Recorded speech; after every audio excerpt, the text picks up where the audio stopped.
of India has kindly consented to be the guest of honor. Honorable Chief Justice Rituraj Avasthi, Chief Justice High Court of Karnataka, has kindly consented to preside today's function. Honorable Chief Justice Ravi Malimat, Chief Justice High Court of Madhya Pradesh, has kindly consented to be the guest of honor. Shri J.C. Madhuswamy, Honorable Minister for Minor Irrigation, Law, Parliamentary Affairs and Legislation, has kindly consented to be the guest of honor. So let us commence today's program with Nadagite. I request all the dignitaries and the delegates to kindly rise.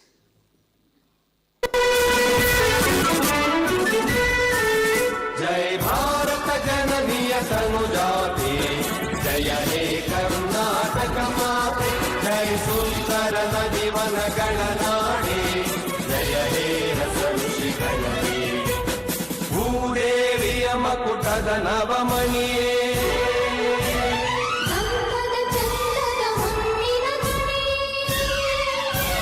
Raghav Madhusudan रवतरिसिद Bharat जननीय तनुजाते जय हे कर्नाटक माते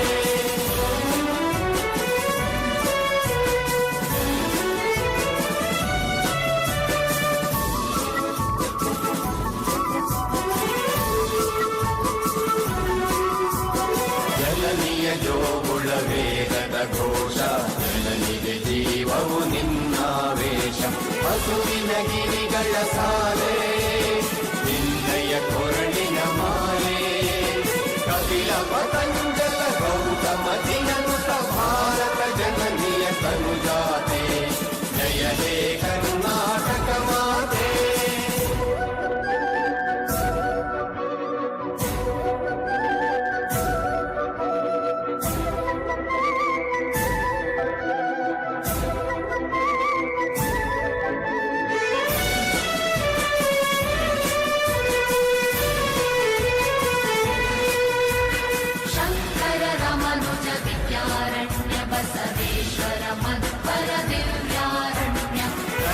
षडक्षरि पन्ना पंपल कुमिपति जन्ना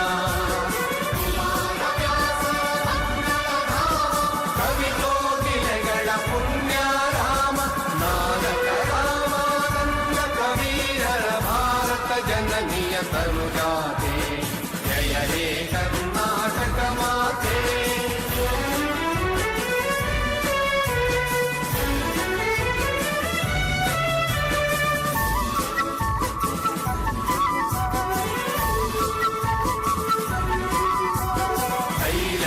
ಹೊಯ್ಸಳನಾಡಿದ ನಾಡೆ ಕಂಕಣ ಜಕಣರ ನೆಚ್ಚಿನ ಬೀಡೆ ಕೃಷ್ಣ ಶರಾವತಿ ತುಂಗ ಕಾವೇರಿಯವರ ರಂಗ ಚೈತನ್ಯ ಪರಮಹಂಸ ವಿವೇಕರ ಭಾರತ ಜನನಿಯ ತನುಜಾತೆ ಜಯ ಹೇ ಕರ್ನಾಟಕ ಮಾತೆ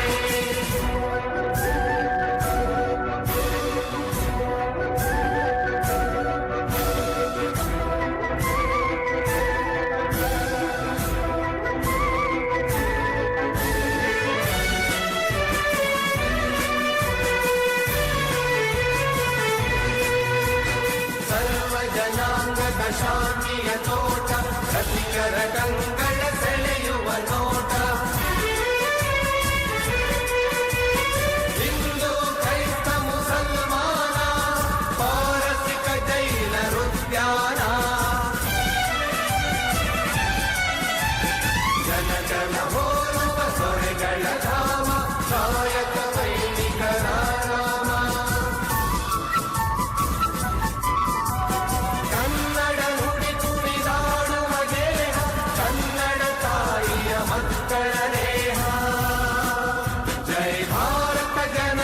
तनुजाते जय हे कर्नाटक माते जय सुंदर नदीवन गणनाडे जय हे रस ऋषिगण वीरे हे हे हे हे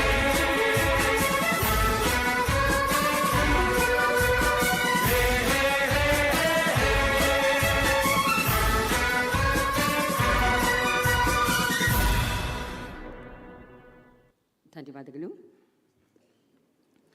Ladies and gentlemen, inclusivity, reformation, digitalization, techno-savvy professionalism, justice, and economics of litigant public, timeliness and qualitative judicial response.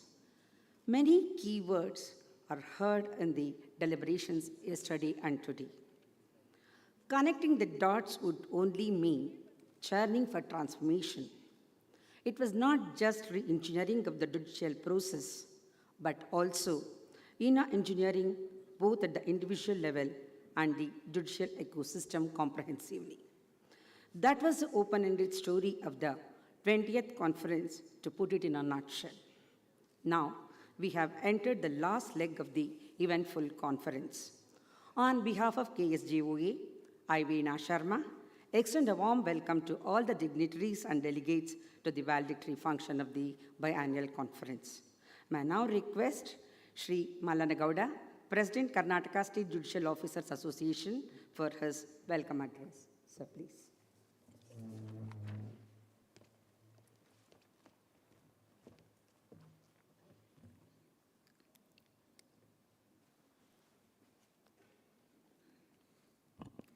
Good afternoon, everybody present here on this valedictory function of 20th Biennial State Level Conference of Judicial Officers.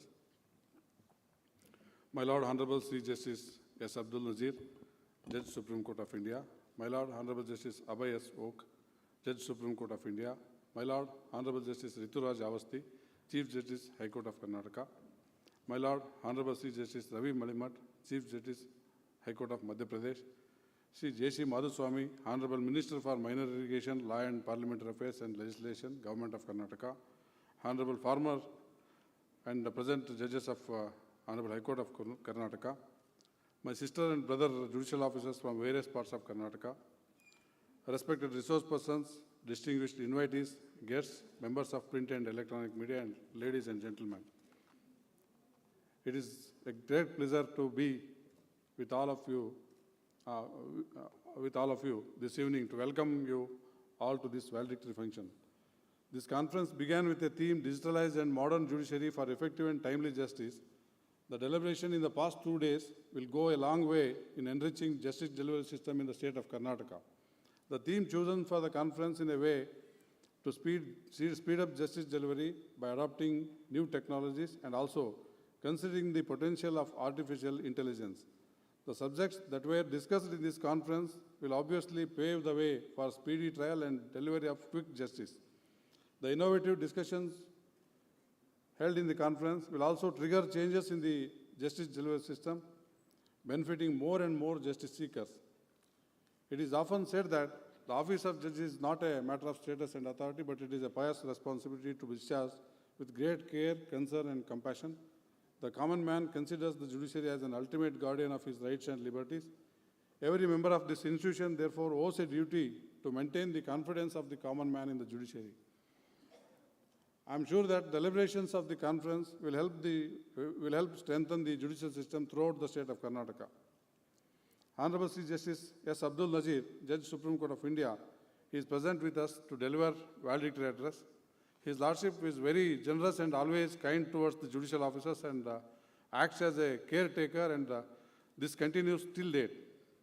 When His Lordship was Judge of High Court of Karnataka, His Lordship was very kind towards the judicial officers.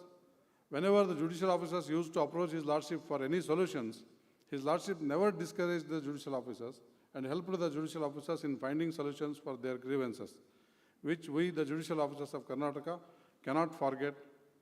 When we, the office bearers of the association, through Honorable Chief Justice of Karnataka, invited His Lordship, Honorable Justice S. Abdul Nazir, Judge Supreme Court of India, to deliver valedictory address, His Lordship has kind-heartedly accepted our invitation and is kind enough to be present amongst us today to deliver valedictory address. I, on my behalf and on behalf of all the judicial officers of the state, extend warm and affectionate welcome to His Lordship.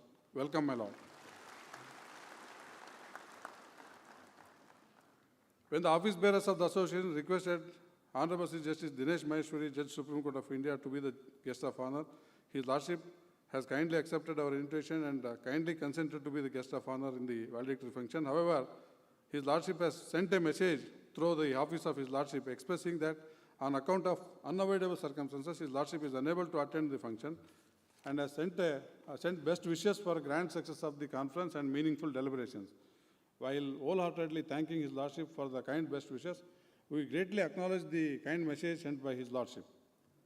Honorable Chief Justice Abhay S. Voka, Judge Supreme Court of India, is present with us as guest of honor to this valedictory function. His Lordship calls our state of Karnataka as his second house, and responding to our invitation, His Lordship has always manifested his words. I, on my behalf and on behalf of all the judicial officers of the state, extend a warm and affectionate welcome to His Lordship. Welcome, my Lord. Honorable Chief Justice Rituraj Avasthi, our Honorable Chief Justice, is present with us to preside over this valedictory function. His Lordship is the guiding spirit and training force to our association in all our endeavors, including organizing this conference. His Lordship's encouragement and kind advice in organizing the event is commendable. His Lordship always acts like Karta of judicial family in the state of Karnataka. When the office bearers of the association requested His Lordship to preside over the valedictory function of the conference, His Lordship has happily accepted our invitation and presiding over the function.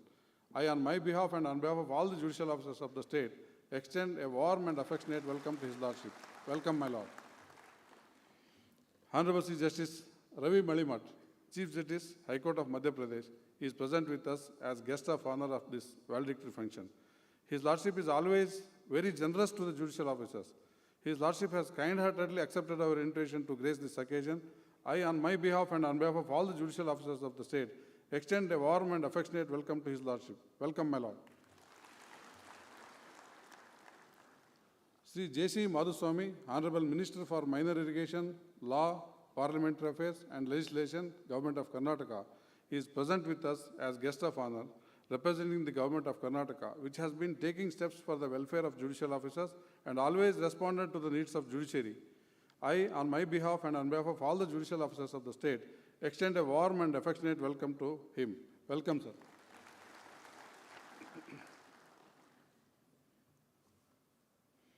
Honorable sitting judges of High Court of Karnataka have been guiding us in successfully organizing this conference and other events.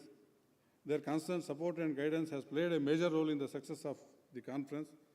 In these 2 days, Honorable Senior Judges of Honorable High Court of Karnataka have enlightened us about the subjects of discussion in the conference by participating as chairpersons and co-chairpersons, which helped us in holding the conference meaningfully and successfully.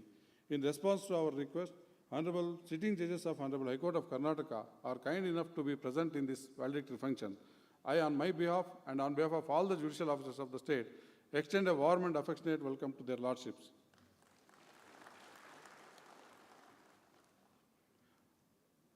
Honorable Registrar General and other registrars of the Honorable High Court of Karnataka, Principal Law Secretary, Government of Karnataka, Principal City Civil and Session Judge, Bengaluru, Director, Karnataka Judicial Academy, Bengaluru, have helped us a lot in organizing this conference by extending their valuable guidance and support at all levels throughout, and their kind support and help in this regard is unforgettable. I welcome all of them.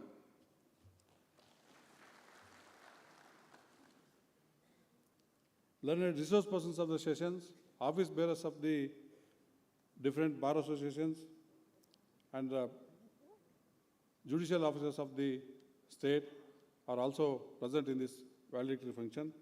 I, on my behalf, on behalf of all the judicial officers of the state, extend warm and affectionate welcome to all of them. On our request, the former members of our association are also present in this valedictory function to grace the occasion. I, on my behalf and on behalf of Karnataka State Judicial Officers Association, extend warm and affectionate welcome to all the former members of the association. This conference can be successful only with the active and effective participation of all the delegates who are present here. I am sure that this conference will enrich all the delegates. I welcome all the delegates to this valedictory function. The print and electronic media has a responsible and important role in the country like ours by making people aware of events like present conference through proper broadcast. The representatives of print and electronic media are also present in this function. I, on my behalf and on behalf of all the judicial officers of the state, extend warm and affectionate welcome to all of them. I extend my sincere and warm welcome to the officers and staff of GKVK, officers and staff of the Protocol Branch of Honorable High Court, and police officers and their staff members, and staff of the courts at Bengaluru to this valedictory function.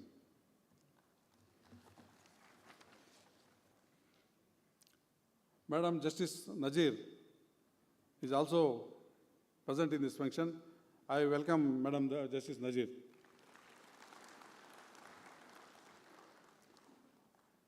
Vice President of the Association, Srimati B.N. Sujata, and General Secretary of the Association, Sri Jayaprakash Dr. Both are present on the dais in this function. I welcome both of them. Lastly, I extend my sincere warm welcome to one and all who are present here in response to our invitation. Jai Hind, Jai Karnataka.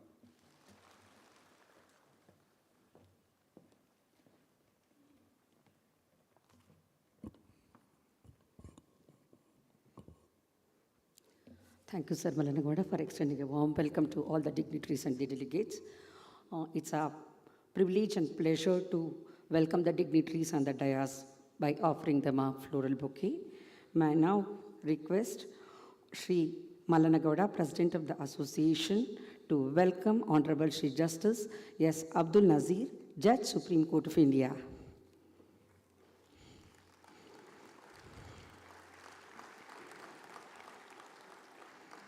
I request Srimati B.N. Sujata, Vice President of the Association, to welcome Honorable Sri Justice Abhay Soka, Judge, Supreme Court of India.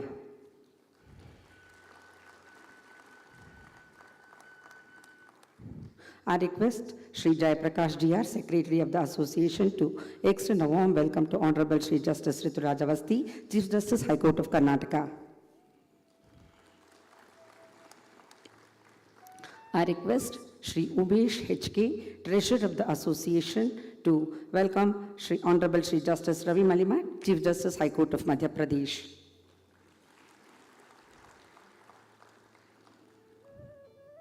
I request Sri Babu Yin, Joint Secretary of the Association, to extend a warm welcome to Sri J.C. Madhuswamy, Honorable Minister for Irrigation, Law, Parliamentary Affairs and Legislation, Government of Karnataka.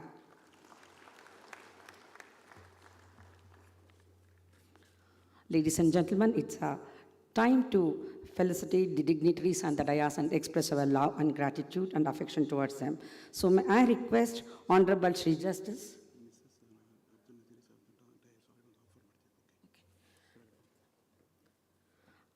We also extend a warm welcome to Mrs. Abdul Nazir. So kindly accept our token of love and gratitude, ma'am, please.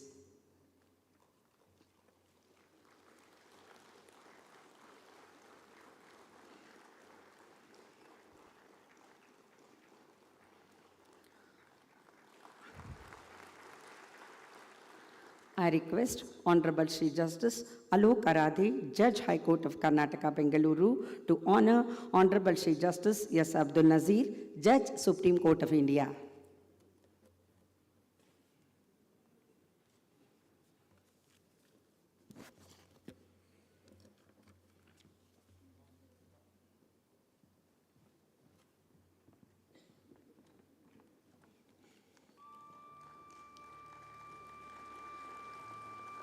ಗೌರವಾನ್ವಿತ ಶ್ರೀ ನ್ಯಾಯಮೂರ್ತಿ ಅಬ್ದುಲ್ ನಜೀರ್ ಅವರಿಗೆ ಇದೀಗ ಗೌರವಾನ್ವಿತ ಶ್ರೀ ನ್ಯಾಯಮೂರ್ತಿ Alok ಅರಾಧೆ,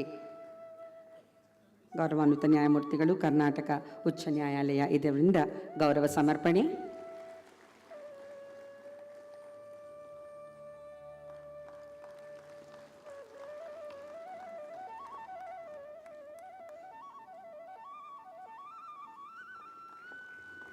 Honorable Sri Justice Abhay Soka, Judge, Supreme Court of India, will be felicitated by Sri G. Basavaraj, Principal Judge, Family Court, Bengaluru.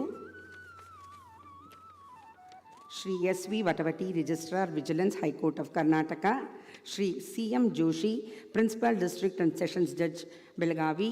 Sri Shivana, Principal District and Sessions Judge, Hassan. Sri Umesh Manjunath Bhattadiga, Principal District and Sessions Judge, Dharwad. Sri Jayaprakash Dr., Secretary of the Association.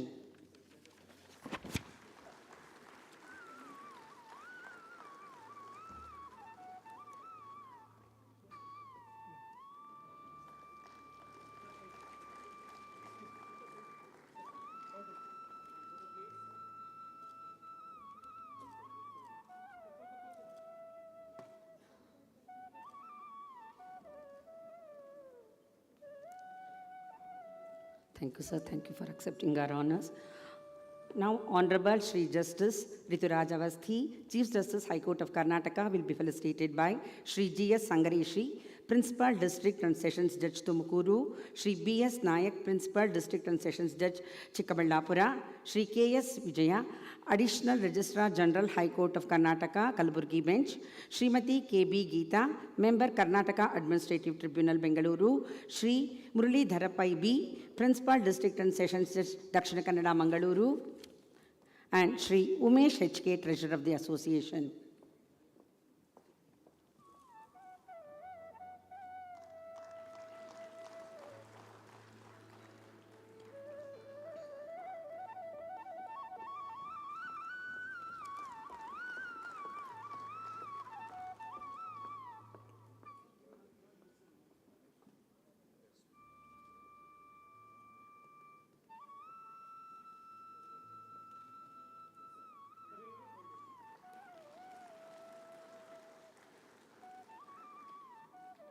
Thank you, sir.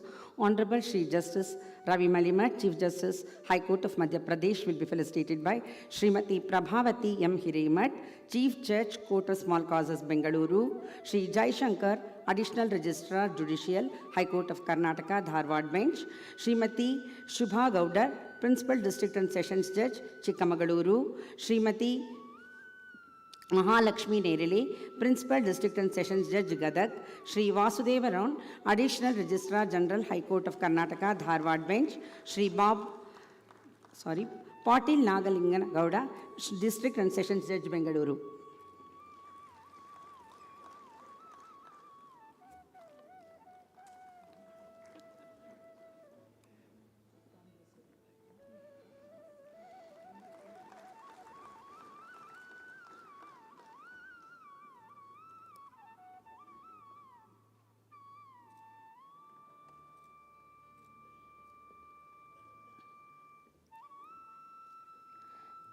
Honorable Minister Shri J.C. Madhuswamy will be felicitated by Shri Mallikarjuna Gowda, Presiding Officer, Karnataka State Transport Appellate Tribunal, Bengaluru, Shri M.L. Raghunath, Principal District and Sessions Judge, Mysuru, Srimati B.S. Bharati, Principal District and Sessions Judge, Chamarajanagara, Srimati B.N. Sujata, Vice President of the Association, Srimati K. Katyayani, District Judge and Executive Committee Member.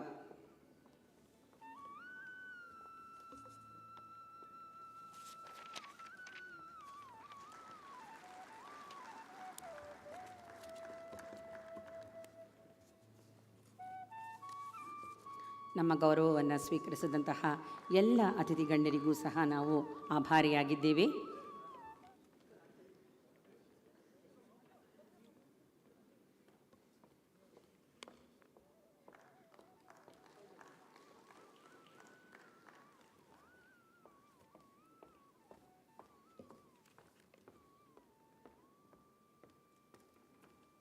Thank you, sir.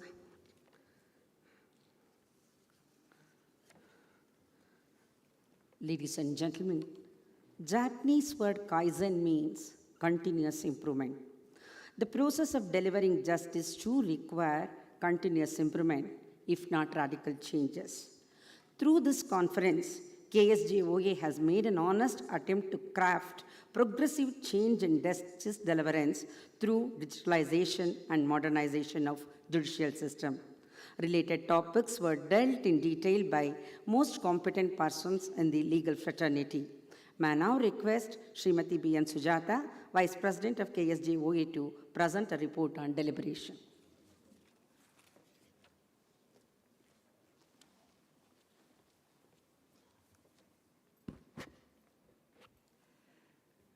Good afternoon to one and all. Honorable Shri Justice Abdul Nazir, Judge, Supreme Court of India. Honorable Shri Justice Abhay S. Oak, Judge, Supreme Court of India. Honorable Shri Justice Rituraj Avasthi, Chief Justice, Honorable High Court of Karnataka. Honorable Shri Justice Ravi Malimat, Chief Justice, High Court of Madhya Pradesh. Shri J.C. Madhuswamy, Honorable Minister for Law and Parliamentary Affairs, Government of Karnataka. Respected Madam, dignitaries of the dais, other dignitaries of the dais, my brother and sister officers. We have come to the end of 2 days 20th Biennial Conference of the Judicial Officers by this valedictory function. As all of you are aware, the theme of the current conference is Digitalized and Modern Judiciary for Effective and Timely Justice. In the context of this set theme, total number of 5 sessions scheduled in these 2 days conference were held.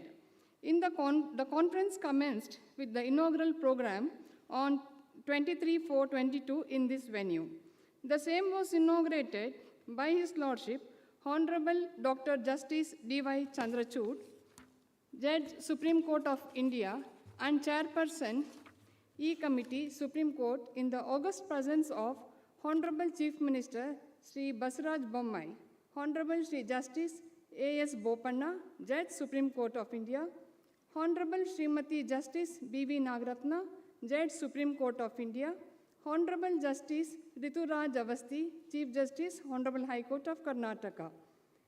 The Honorable Chief Minister, in his address, emphasized the need to adopt modern technology and artificial intelligence in the judiciary.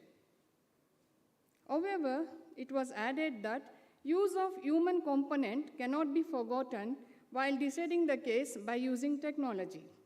He has also further noted that, be it judges, executive or legislative members, all of them hail from the very same society. However, their path to do justice differs through the profession which they opt. His Lordship, Honorable Chief Justice of our High Court, in the presidential address, emphasized the achievements that took place under the leadership of His Lordship, Honorable Sri Justice Dr. D.Y. Chandrachud, in introducing various measures in implementation of E-Committee project in judiciary. It was noted that COVID-19 pandemic, though affected human lives and functioning of the judiciary, it amplified the need to strengthen the digital capabilities of the judiciary and provided unprecedented opportunity for change. His Lordship further highlighted proactive initiatives taken up by the Karnataka High Court to digitally transform judicial infrastructure, processes, and practices. Her Ladyship, Honorable Srimati Justice B.V. Nagaratna, Judge, Supreme Court of India, while addressing the delegates, emphasized that it is imperative to focus access to technology not only at the higher judiciary, but even to the district judiciary, on the ground that the district judiciary is embedded in the local circumstances and are likely to have more understanding of social dynamics in given disputes. It is further noted by Her Ladyship that access to justice potentially will be the next frontier to achieve economic growth. Ease of accessing courts is one of the yardsticks to measure ease of doing business in a country like ours. As such, Her Ladyship noted the role and significance of district judiciary in corporate commercial litigation. Guest of honor, His Lordship Honorable Sri Justice A.S. Bopanna, Judge, Supreme Court of India, highlighted the theme of conference. Highlighting the theme of conference, referred to the decision rendered by the Honorable Apex Court in Prafulla Kumar Desai versus State of Maharashtra, wherein the meaning of the word presence was interpreted. The word presence meant actual presence of the accused when appeared through video conference within the meaning of section 273 of CRPC.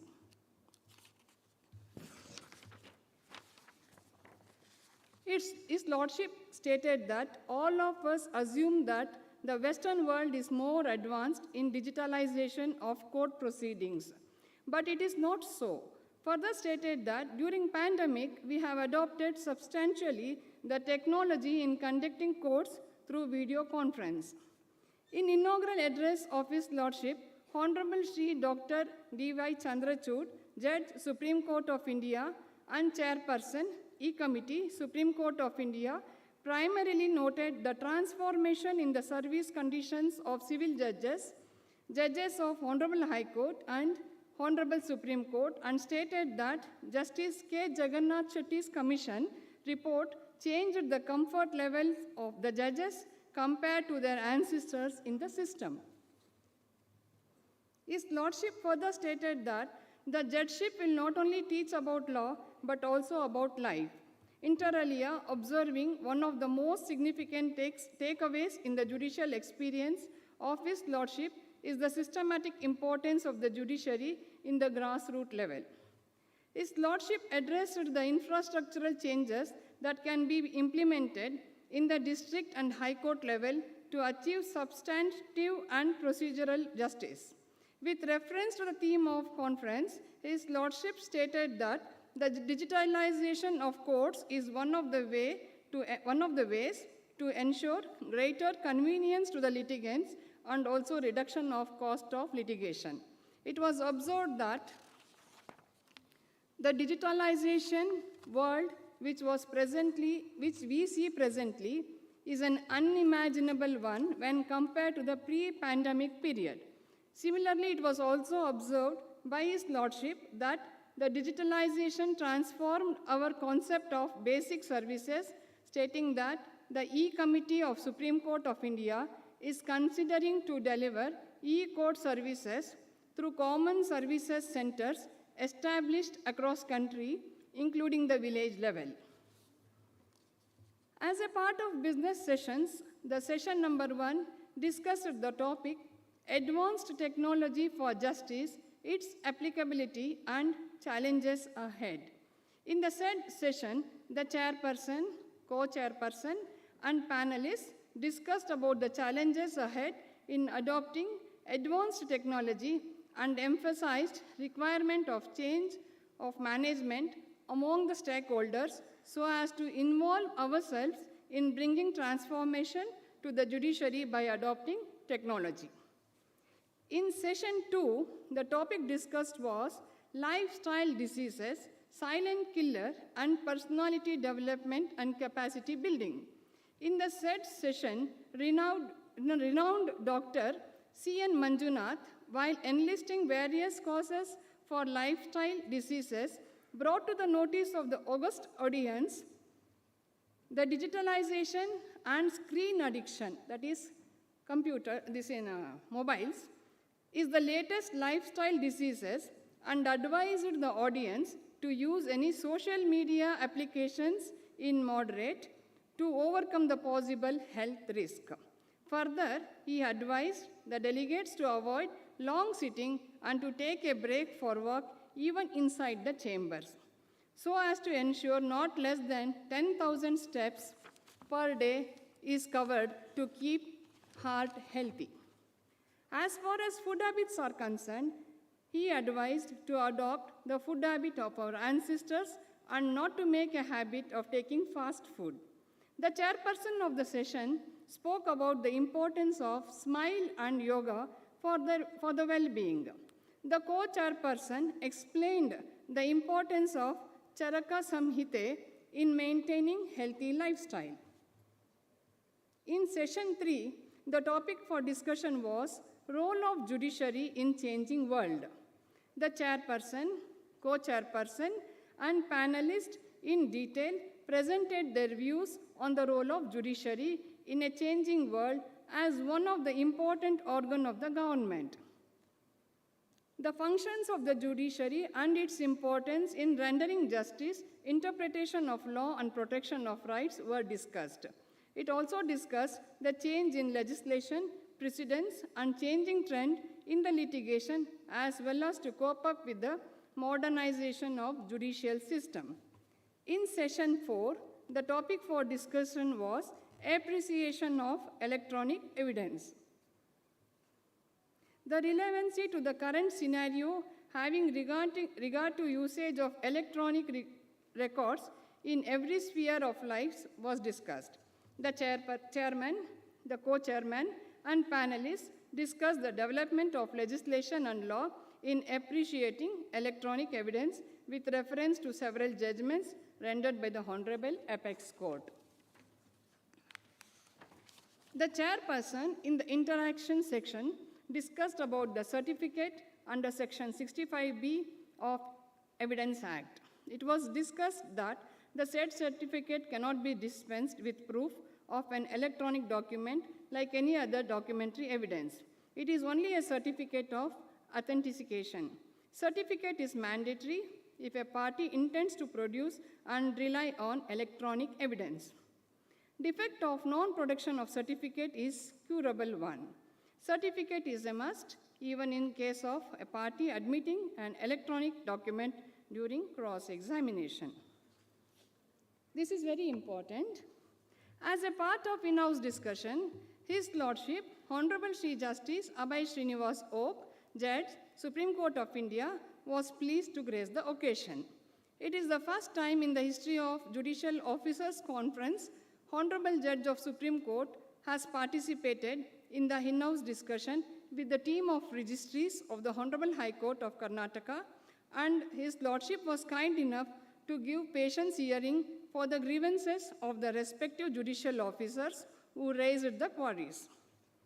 His Lordship gave solution to all the grievances, and we are thankful to the Registrar General of the Honorable High Court of Karnataka for having provided this kind of opportunity, which is an innovative idea, and it has become precedent to the future conferences.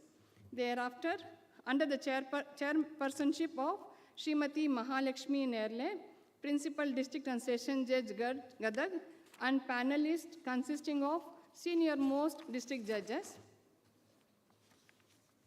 after deliberation, resolved the proceedings with the approval of the delegates.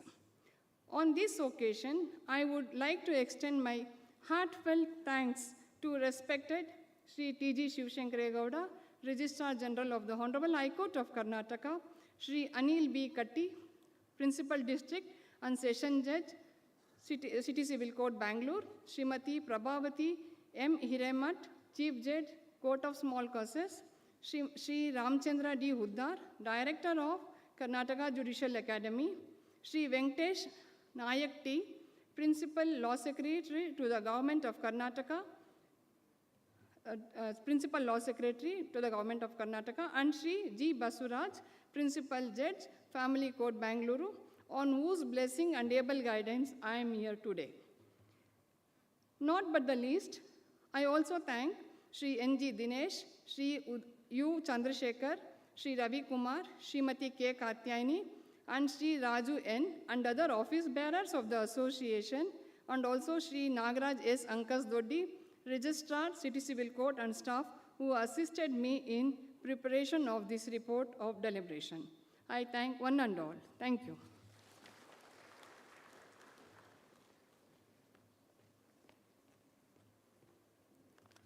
Thank you, ma'am. Thank you for presenting a report of deliberation before this August gathering.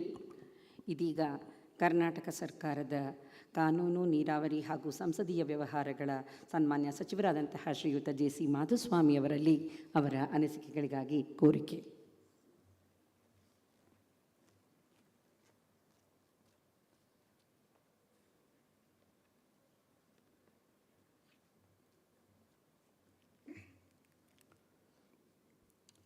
ವೇದಿಕೆಯಲ್ಲಿ ಆಸೀನರಾಗಿರೋ supreme ಕೋರ್ಟ್ನ justice ಅವರಾದ Abdul Nazeer ಸಾಹೇಬ್ರೆ, supreme ಕೋರ್ಟ್ನ ಇನ್ನೊಬ್ಬರು justice ಆದ ಸನ್ಮಾನ್ಯ ಓಕಾ ಅವರೇ, ನಮ್ಮ ರಾಜ್ಯದ ಮುಖ್ಯ ನ್ಯಾಯಾಧೀಶರಾದ ಅವಸ್ಥಿ ಅವರೇ, ಮಧ್ಯಪ್ರದೇಶನ ಮುಖ್ಯ ನ್ಯಾಯಾಧೀಶರಾದ ಸನ್ಮಾನ್ಯ ಮಲಿಮಠ್ ಅವರೇ, ಈ ಸಂಘಟನೆಯ ಅಧ್ಯಕ್ಷರಾದ ಮಲ್ಲನಗೌಡ್ರೆ, ಜಯಪ್ರಕಾಶ್ ಅವರೇ, ಸೋದರಿ ಸುಜಾತ ಅವರೇ, ನನಗೆ ನಿಜವಾಗ್ಲೂ ಇವತ್ತು ಹರ್ಷ ತರೋ ದಿವಸ ಅಂತ ಹೇಳಿ ನಾನು ಭಾವಿಸ್ತೇನೆ. ನಾವು ಮಾತಾಡೋ ಕಡೆ ಎಲ್ಲ ಹೇಳ್ತಾ ಇರ್ತೀವಿ, ಕಾಲ, ವಿಜ್ಞಾನ, ತಂತ್ರಜ್ಞಾನ ನಾಗಾಲೋಟದಲ್ಲಿ ಬಹಳ ವೇಗವಾಗಿ ಹೋಗ್ತಾ ಇದೆ. ಅದ್ರ ಜೊತೆ ನಾವು ಚಲಿಸಿದ್ರೆ, ಅದ್ರ ಜೊತೆ ಚಾಲನೆಯನ್ನು ನಾವು ಇಟ್ಕೊಂಡ್ರೆ ಸರ್ವೈವ್ ಆಗ್ತೀವಿ, ನಾವು ಉಳಿತೇವೆ. ಇಲ್ಲದೇ ಇದ್ದರೆ ಹಿಂದೆ ಬಿದ್ದು ಹೋಗ್ತೇವೆ, ಅದು ನಮ್ಮನ್ನು ಅಂತ್ಯ ಮಾಡುತ್ತೆ ಅಂತೇಳಿ. ಹಾಗಾಗಿ the innovations, scientific researches and technological know hows ನಾವು ಉಪಯೋಗ ಮಾಡ್ಕೋಬೇಕಾಗಿದೆ. ಅದರ ಉಪಯೋಗದಿಂದ ಸರ್ವೀಸಿಂಗ್ ಆಫ್ ಜಸ್ಟಿಸನ್ನು ಸ್ವಲ್ಪ ಸ್ಪೀಡ್ ಮಾಡಬೇಕಾಗಿದೆ, ಎಫೆಕ್ಟಿವ್ ಮಾಡಬೇಕಾಗಿದೆ. ನಾನು ಮೊದಲೇ ಮಾತಾಡಿದಾಗ ಕೆಲವರು ಲಾ ಮಿನಿಸ್ಟ್ರು ಬಂದು ಈ ಬಗ್ಗೆ ಮಾತಾಡೋದು ಅಂತ ಹೇಳ್ತಿದ್ರು. ಆದರೆ ಇವತ್ತು ಅದೇ ವಿಷಯದಲ್ಲಿ ಚರ್ಚೆ ಆಗಿರೋದು ನನಗೆ ಹರ್ಷ ತಂದಿದೆ. ಯಾಕೆಂದರೆ ನಾವು ಪ್ರತಿನಿಧಿಗಳು, ಜನಕ್ಕೆ ಏನು ಬೇಕು ಅನ್ನೋದನ್ನು ನಿಮ್ಮಗಳ ಮುಂದೆ ನಿವೇದನೆ ಮಾಡ್ಕೋಬೇಕಾಗಿರೋದು ನಮ್ಮ ಕರ್ತವ್ಯ ಅಂದ್ಕೊಂಡಿದ್ದೀವಿ. ಹಾಗಾಗಿ ಸ್ವಲ್ಪ ಮಟ್ಟಿಗೆ servicing has to be speeded up ಅನ್ನೋದು ನನ್ನ ಅಭಿಪ್ರಾಯ. ಅದಕ್ಕಾಗಿ ಡಿಜಿಟಲೈಸೇಷನ್, ಕಂಪ್ಯೂಟರೈಸೇಷನ್ ಇವತ್ತು ನಿಮಗೆ ಭಾಳ ರೀತಿಯಲ್ಲಿ ಸಹಾಯ ಆಗುತ್ತೆ ಅಂಥೇಳಿ ನಾನು ಭಾವಿಸಿದ್ದೀನಿ. ತಮಗೆಲ್ಲ ಗೊತ್ತು, ವಿವಾದಗಳಾದರೆ, ಜಿಜ್ಞಾಸೆಗಳಾದರೆ, ಇವತ್ತು ಜನರುಗಳ ಮಧ್ಯೆ ತಿಕ್ಕಾಟ ಆದರೆ ಯಾವುದೂ ಪರಿಹಾರ ಕಾಣದವನು ಒಂದು ಮಾತು ಹೇಳ್ತಾನೆ, ಬಾ ನಿನ್ನನ್ನು ಕೋರ್ಟಲ್ಲಿ ನೋಡ್ಕೋತೀನಿ ನಾನು ಅಂತ. ಅಂದರೆ ಇನ್ನೂ ವಿಶ್ವಾಸ, ನಂಬಿಕೆ ಕೋರ್ಟ್ ಮೇಲೆ ಸಾಮಾನ್ಯ ಒಬ್ಬ ಮನುಷ್ಯ ಇಟ್ಕೊಂಡಿದ್ದಾನೆ. ಅದನ್ನು ನಾವು ಉಳಿಸ್ಕೊಂಡು ಹೋಗಬೇಕಾಗುತ್ತೆ. ಅದು ಜೊತೆಗೆ we are living in democracy, rule of law. ನಾವೆಲ್ಲ ಒಂದೇ, ನ್ಯಾಯ ಹೇಳೋರು, ನ್ಯಾಯ ಕೇಳೋರು ಎಲ್ಲರೂ ನಾವು ಮನುಷ್ಯ ಅನ್ನೋದನ್ನು ಭಾವಿಸ್ಕೊಂಡು ಮಾನವೀಯ ಆಧಾರದಲ್ಲಿ, ನಾನು ಹೇಳಿ there is no law above humanity ಅಂತ ಹೇಳಿದೆ. ನಾನು ಮೊನ್ನೆ ಅಸೆಂಬ್ಲಿಲಿ ಹೇಳಿದೆ, ಮಾನವೀಯತೆಗಿಂತ ಮೇಲೆ ಯಾವುದೇ ಕಾನೂನನ್ನು ನಾವು ಮಾಡಲಿಕ್ಕಾಗೋಲ್ಲ. ನಾವು ಮಾಡದೇ ಇರೋ ಯಾವುದೇ ಕಾನೂನನ್ನು ಕೋರ್ಟ್ನವರು ವ್ಯಾಖ್ಯಾನಿಸೋಕ್ಕಾಗೋದಿಲ್ಲ ಅಂತ. ಹಾಗಾಗಿ ನಮ್ಮೆಲ್ಲ ಕಾನೂನುಗಳ ಮೂಲ, ಇಂಟರ್ಪ್ರಿಟೇಷನ್ ಮೂಲ ಮಾನವೀಯ ದೃಷ್ಟಿನೂ ಇರಬೇಕಾಗುತ್ತೆ. ಕೆಟ್ಟವ್ರನ್ನ ಶಿಕ್ಷೆ ಮಾಡೋದು ಒಂದಾದರೆ, ಒಳ್ಳೆಯವ್ರಿಗೆ ಹೇಗಾಗೂ ಸಕಾಲದಲ್ಲಿ ರಕ್ಷಣೆ ಕೊಡಬೇಕಾದ್ದು. ನಾನು ಹೋಗಿ ಕೇಳಿದ್ರೆ ನನಗೆ ನನ್ನ ಜೀವಿತ ಅವಧಿನಲ್ಲೇ ನ್ಯಾಯ ಸಿಗುತ್ತೆ ಅನ್ನೋ ಒಂದು ವಿಶ್ವಾಸನ ಕೊಡೋ ಕೆಲಸ ಕೂಡ ನಾವು ಮಾಡಬೇಕಾಗತ್ತೆ. ಇವತ್ತು ತಮಗೆಲ್ಲ ಗೊತ್ತು, ಕರ್ನಾಟಕದಲ್ಲಿ ಸರ್ಕಾರ ಎಲ್ಲ ಫೆಸಿಲಿಟೀಸನ್ನು ನ್ಯಾಯಕ್ಕೆ ಒದಗಿಸ್ಕೊಡ್ತಾ ಇದೆ. ನ್ಯಾಯಾಂಗ ವ್ಯವಸ್ಥೆಗೆ ನಾವು ಎಲ್ಲ ರೀತಿಯ ಅನುಕೂಲಗಳನ್ನ ಮಾಡಿಕೊಡೋ ರಾಜ್ಯಗಳಲ್ಲಿ ಮೊದಲನೇ ಪಂಕ್ತಿಲಿದ್ದೀವಿ. ಅದನ್ನು ಎಲ್ಲರೂ ಸರ್ವಕಾಲಕ್ಕೂ ಒಪ್ಪುವಂಥ ಸ್ಥಿತಿ ಇದೆ. ಹಾಗಾಗಿ ಅದರ ಉಪಯೋಗ ಪಡೆದು ಹೇಗಾದರೂ ಮಾಡಿ ಡಿಸ್ಪೋಸಲ್ ಕೂಡ ನಾವು ಅಷ್ಟೇ ಕಡಿಮೆ ಹೆಚ್ಚು ಮಾಡ್ತಾ ಕೇಸಸ್ ಕಡಿಮೆ ಮಾಡ್ತಾ ಬರೋದು ನಮಗೆಲ್ಲೋ ಒಂದು ಕಡೆ ಹೆಚ್ಚು ಹಿರಿಮೆ ಅನ್ನೋದನ್ನು ನಾವು ಭಾವಿಸಿದ್ದೀವಿ. ಅನೇಕ ಸ್ಪೆಷಲ್ ಕೋರ್ಟ್ಸನ್ನು ಮಾಡಿದ್ದೀವಿ. ಅದು ನಿರೀಕ್ಷೆ ಮಟ್ಟಕ್ಕೆ ಆ ಕೋರ್ಟ್ಗಳಲ್ಲಿ ಇವತ್ತು ವಿವಾದಗಳು ಇತ್ಯರ್ಥ ಆಗ್ತಾಯಿಲ್ಲ. ದಯಮಾಡಿ ಇವತ್ತೇನು ನಿಮಗೆ ಇಲ್ಲಿ ಪರಿಣಿತರು ಬಂದು ಹೇಳಿದ್ದಾರೆ, ನೀವು ಯಾವ್ಯಾವ ಅಂಗಗಳಲ್ಲಿ ತಜ್ಞರಾಗ್ತಾಯಿದ್ದೀರಿ. ಯಾಕೆಂದರೆ ಈ ರಿಫ್ರೆಷರ್ ಕೋರ್ಸಸ್ ಅಥವಾ ಕಾನ್ಫರೆನ್ಸಸ್ ನಮ್ಮ ಜ್ಞಾನನ ಹೆಚ್ಚು ಮಾಡ್ತವೆ. ಅದನ್ನು ನಾವು ಬಳಸ್ಕೋಬೇಕಾಗತ್ತೆ. ಇವತ್ತೇನಿಲ್ಲಿ ಕೇಳಿದ್ದೀರಿ, ಇದನ್ನು ಪ್ರಾಕ್ಟಿಕಲ್ಲಾಗಿ ಎಫೆಕ್ಟಿವ್ ಆಗಿ ಕಾರ್ಯಗತಕ್ಕೆ ತಂದರೆ ಅನೇಕ ರೀತಿ ಸಹಾಯ ನ್ಯಾಯಾಂಗ ಇಲಾಖೆಗೆ ಆಗುತ್ತೆ ಅಂತ ತಿಳ್ಕೊಂಡು ಆ ದಿಕ್ಕಲ್ಲಿ ಕರ್ನಾಟಕದ ನ್ಯಾಯಾಂಗ ಹೆಚ್ಚು ಕಾರ್ಯೋನ್ಮುಖವಾಗಲಿ ಅಂತ ಆಶಿಸಿ ತಮ್ಮ ಜೊತೆ ಸರ್ಕಾರ ಇದೆ. ನಾನು ಮೊನ್ನೆ ಹೈಕೋರ್ಟಲ್ಲಿ ಬಂದು ಮಾತಾಡ್ತಾ ಹೇಳಿದೆ, ನಾನು ಬೇರೆ ವಿಷಯಕ್ಕೆ ಹೇಗೋ ಏನೋ ಗೊತ್ತಿಲ್ಲ, ಅದೇ ಡಿಜಿಟಲೈಸ್ ಮಾಡಲಿಕ್ಕೆ ಮತ್ತು ನಿಮ್ಮನ್ನು ಕಂಪ್ಯೂಟರೈಸ್ ಮಾಡಲಿ, ಇದನ್ನೇನಾದರೂ ಒಂದು ರೂಪು ಕೊಡಲಿಕ್ಕೆ ಸರ್ಕಾರ ಸರ್ವತಾ ಸಿದ್ಧ ಇದೆ. ಅದಕ್ಕೆ ನಮಗೆ ಹಣಕಾಸಿನ ಅಡಚಣೆ ಮತ್ತೊಂದು ಪ್ರಶ್ನೆ ಉದ್ಭವ ಆಗೋದಿಲ್ಲ ಅಂಥೇಳಿ ನಾನು ರಾಜೀವ್ ಚಂದ್ರಶೇಖರ್ ಜೊತೆ ಬಂದು ಮಾತಾಡುವಾಗ ಹೇಳಿದೆ. ಈಗಲೂ ಅದೇ ಮಾತನ್ನು ಹೇಳ್ತೀವಿ. ಇದನ್ನೆಲ್ಲ ಏನಾದರೂ ನಾವು ಸ್ವಲ್ಪ ಅಡ್ವಾನ್ಸ್ ಮಾಡ್ಕೋಬೇಕು, ತಂತ್ರಜ್ಞಾನನ ಬಳಸ್ಕೋಬೇಕು ಅನ್ನೋ ಸ್ಥಿತಿ ಏನಾದರೂ ಒಂದು ಪ್ರಪೋಸಲ್ ನಿಮ್ಮ ಕಡೆಯಿಂದ ಬಂದರೆ ಸರ್ಕಾರ ನಿಜವಾಗ್ಲೂ ಆ ದಿಕ್ಕಲ್ಲಿ ಪಾಸಿಟಿವ್ ಆಗಿ ಯೋಚನೆ ಮಾಡುತ್ತೆ ಅಂತ ಹೇಳ್ತಾ, ಇವತ್ತು ಜಿಲ್ಲಾ ಮಟ್ಟದ ನ್ಯಾಯಾಧೀಶರು, ತಾಲೂಕು ಮಟ್ಟದ ನ್ಯಾಯಾಧೀಶರು, ಬೇರೆ ಬೇರೆ ಕೋರ್ಟಿನ ನ್ಯಾಯಾಧೀಶರು ಎಲ್ಲ ಬಂದಿದ್ದೀರಿ.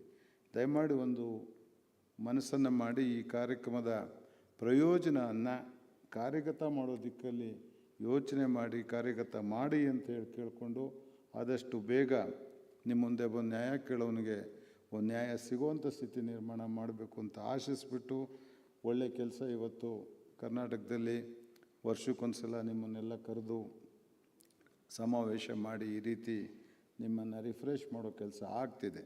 ಕೋವಿಡ್ ದೆಸೆಯಿಂದಾಗಿ 1 ವರ್ಷ 2 ವರ್ಷ ಇದಾಗಿರಲಿಲ್ಲ. ನನಗೆ ಒಂದು ಸಂಕಟ ಇದೆ. ಇದನ್ನು ಭಾಳ ಆ್ಯಕ್ಟಿವ್ ಆಗಿ ಮಾಡ್ತಿದ್ದ ರವಿ ಮಳಿಮಠ ಅವರು ನಮ್ಮನ್ನು ಬಿಟ್ಟು ಹೋಗ್ಬಿಟ್ಟಿದ್ದಾರೆ.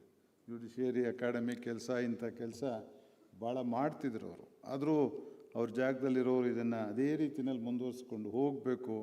ಒಂದು ಸಾಲದು, 1-2 ಸಲ ಆದರೂ ನಿಮ್ಮನ್ನೆಲ್ಲ ಕರೆದು ನಿಮ್ಮ ಜೊತೆ ಕೂತು ಅವರು ಪರಿಣಿತರು ಮಾತಾಡಿ ಹಾಗೆ ನಿಮ್ಮ ಬ್ರೈನನ್ನು ಸ್ವಲ್ಪ ಸಾಣೆ ಹಿಡಿದು ಚುರುಕು ಮಾಡೋ ಕೆಲಸ ಮಾಡಲಿ. ಹಾಗಾಗಿ ನಿಮ್ಮ ಕೈಲಿರೋ ಪೆನ್ನು ಸ್ವಲ್ಪ ಸ್ಪೀಡಾಗಿ ಬರೀಲಿ ಅಂತೇಳಿ ಆಶಿಸ್ಬಿಟ್ಟು ನನ್ನ ಕರೆದು ನಿಮ್ಮ ಜೊತೆಯಲ್ಲಿ ಅನುವು ಮಾಡಿಕೊಟ್ಟವ್ರಿಗೆಲ್ಲ ನಾನು ಆಭಾರಿ. ಸರ್ಕಾರ ಯಾವಾಗಲೂ ನಿಮ್ಮ ಜೊತೆ ಇದೆ. ನೀವು ಮಾಡೋ ಎಲ್ಲ ತೀರ್ಮಾನಗಳನ್ನ ನಾವು ಗೌರವಿಸ್ತೀವಿ. ಅದನ್ನು ಅಪ್ಹೋಲ್ಡ್ ಮಾಡೋದ್ರ ಜೊತೆ ಇಂಪ್ಲಿಮೆಂಟ್ ಮಾಡಲಿಕ್ಕೂ ನಾವು ಯಾವತ್ತೂ ಹಿಂದೆ ಮುಂದೆ ನೋಡಿಲ್ಲ.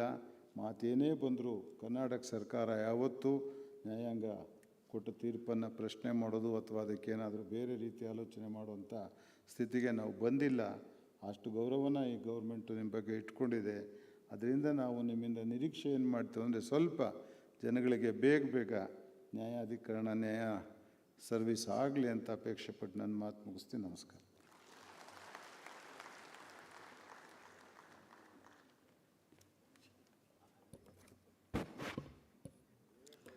ಮಾನವೀಯತೆಯೇ ಉತ್ಕೃಷ್ಟವಾದ ಕಾನೂನು ಎಂಬಂತಹ ಉನ್ನತ ವಿಚಾರಧಾರೆಯನ್ನು ಸಭೆಯೊಂದಿಗೆ ಹಂಚಿಕೊಂಡಂತಹ ಸನ್ಮಾನ್ಯ ಸಚಿವರಿಗೆ ಧನ್ಯವಾದಗಳು. It is George Washington who said, "The administration of justice is the firmest pillar of the government." We have amidst us the doyen of such deliverance, Honorable Shri Justice Ravi Malimat, Chief Justice, High Court of Madhya Pradesh. May I now request Honorable Shri Justice Ravi Malimat to address this august gathering. Sir, please.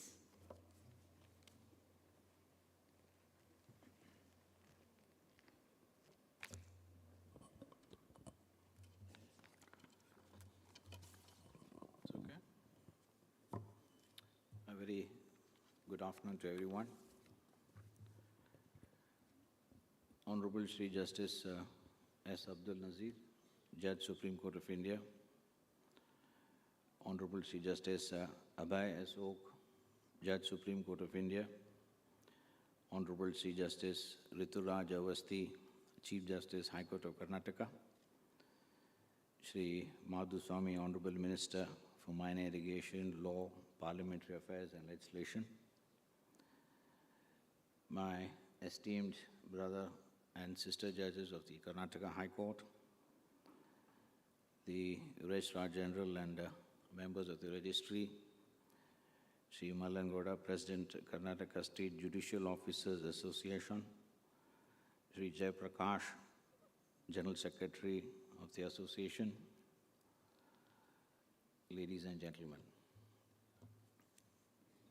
It is my pleasure to be present here at the valedictory function of the 20th Biennial State-Level Conference of the Judicial Officers. I fondly remember the last biennial conference that was held here in early 2020 when Honorable Chief Justice Oak was our Chief Justice. At that point of time, I was the President of the Karnataka Judicial Academy. Most of you may remember that we inaugurated the Chief Justice of India, the then Chief Justice of India inaugurated the new auditorium. And we came here for the inauguration of the Judicial Officer Conference. Most of those present here were also present on that day. Honorable Justice Abdul Nazir, Chief Justice Oak, Honorable Justice Bopanna, and Honorable Justice Mohan Shantangopar also. We can't forget the guidance that Honorable Justice Mohan Shantangopar gave to all of us. He was indeed a pillar of strength for most of the judges. We must and should remember the contribution of Justice Mohan Shantangopar to the cause of the district judiciary.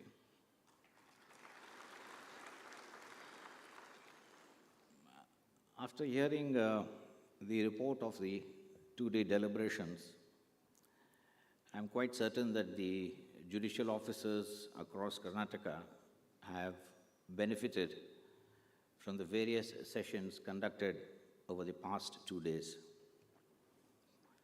The training of judicial officers, be it through the Judicial Academy or through conferences such as these, is vital. There are numerous soft and hard skills that a judicial officer can acquire through these programs, which would help them in effectively discharging their duties. A judicial officer is expected to possess various traits. Knowledge of law is undoubtedly one such primary requirement. Mere knowledge, however, will prove to be of little use unless one develops the capacity to practically apply such knowledge while hearing a case. The knack of asking the right question to the advocates, the flair for deftly identifying the discrepancy in an argument, the faculty of ensuring brevity over verbosity while authoring a judgment are all indispensable to a judicial officer to achieve the twin goals of real and speedy justice. Notwithstanding all of these, the one fundamental cardinal characteristic that a judicial officer must possess is that of integrity. I would like to elaborate on this because there is truly nothing that is more important than integrity. In this competitive world, the preeminence of the finer aspects, such as integrity and honor, is often overlooked, and material gains are amplified.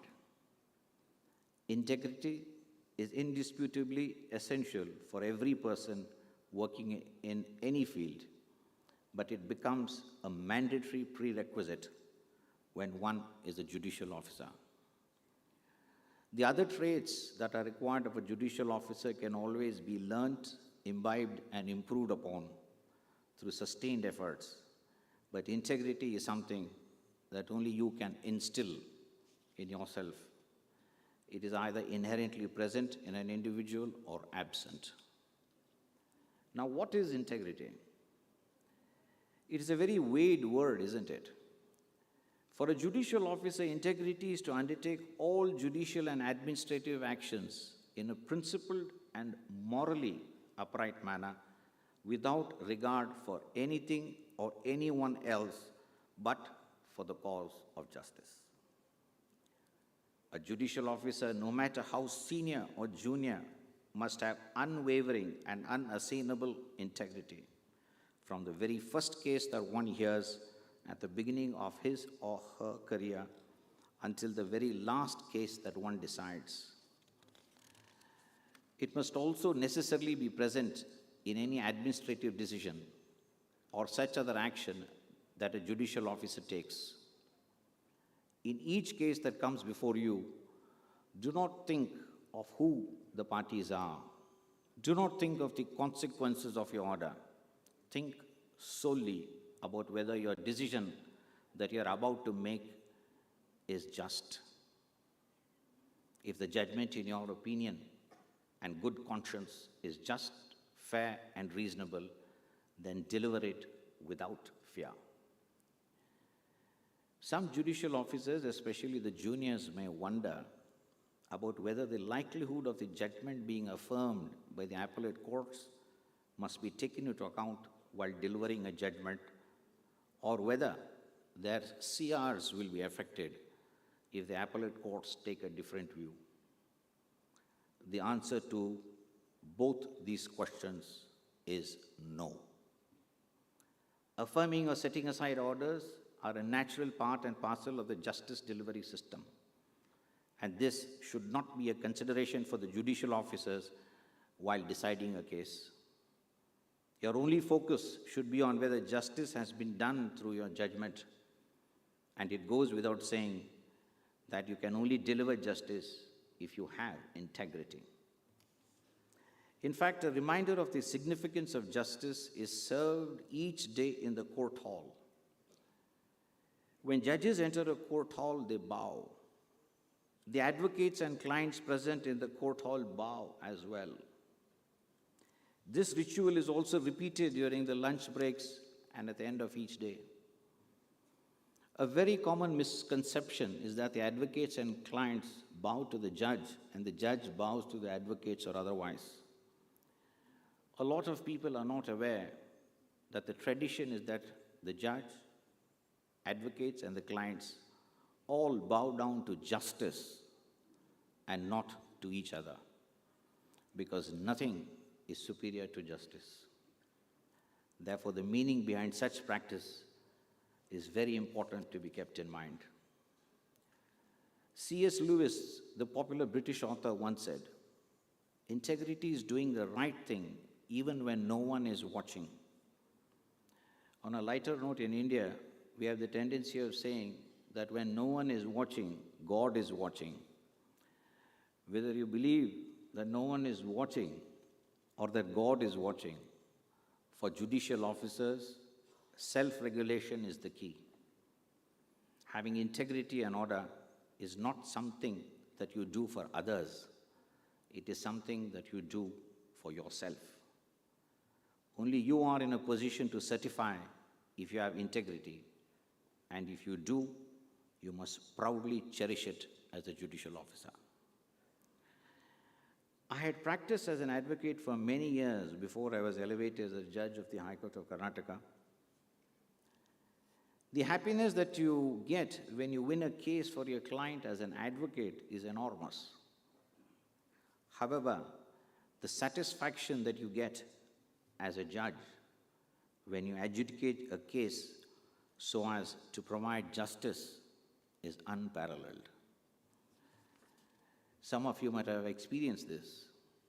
Ultimately, you realize that it is these intangible things that hold real value. Over the course of the years, I have worked closely with and observed the judicial officers in Karnataka. The judicial officers here are very hardworking, intelligent, and eager to learn.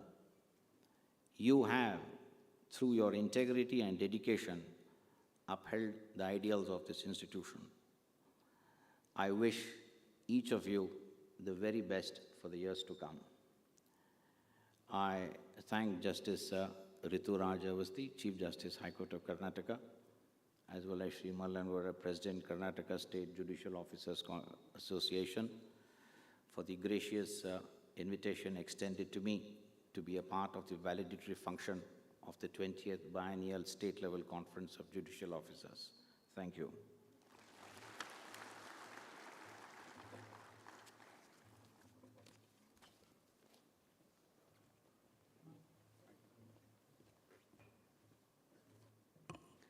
We sincerely thank Honorable Shri Justice Ravi Malimat for his thoughtful insight. Thank you, sir. Ladies and gentlemen, the virtue of justice consists in moderation as regulated by wisdom, said great philosopher Aristotle. During his presidential address on the inaugural day of this conference, Honorable Shri Justice Rituraj Avasthi, Chief Justice High Court of Karnataka, had emphasized on the need of modernization and digitalization of the judicial system. So we are eager to listen to him more on this topic. So may I now request Honorable Shri Justice Rituraj Avasthi, Chief Justice High Court of Karnataka, to enlighten us with his words of experience. Sir, please.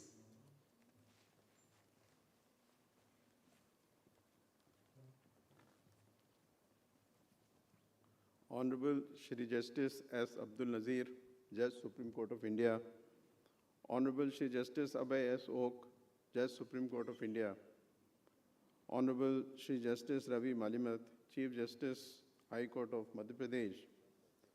Shri J.C. Madhuswamy, Minister for Law, Parliamentary Affairs and Minor Irrigation, Government of Karnataka.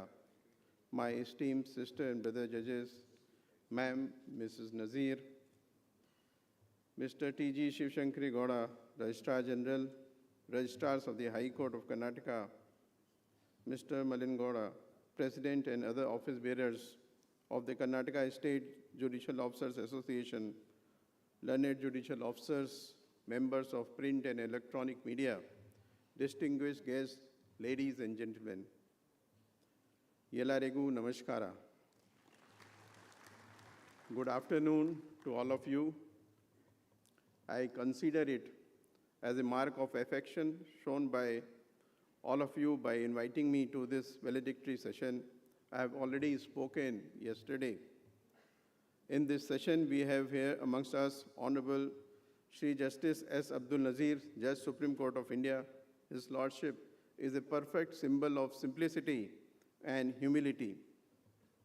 His Lordship had taken several initiatives to provide good infrastructure to the district judiciary while His Lordship was chairing administrative committees in the High Court of Karnataka.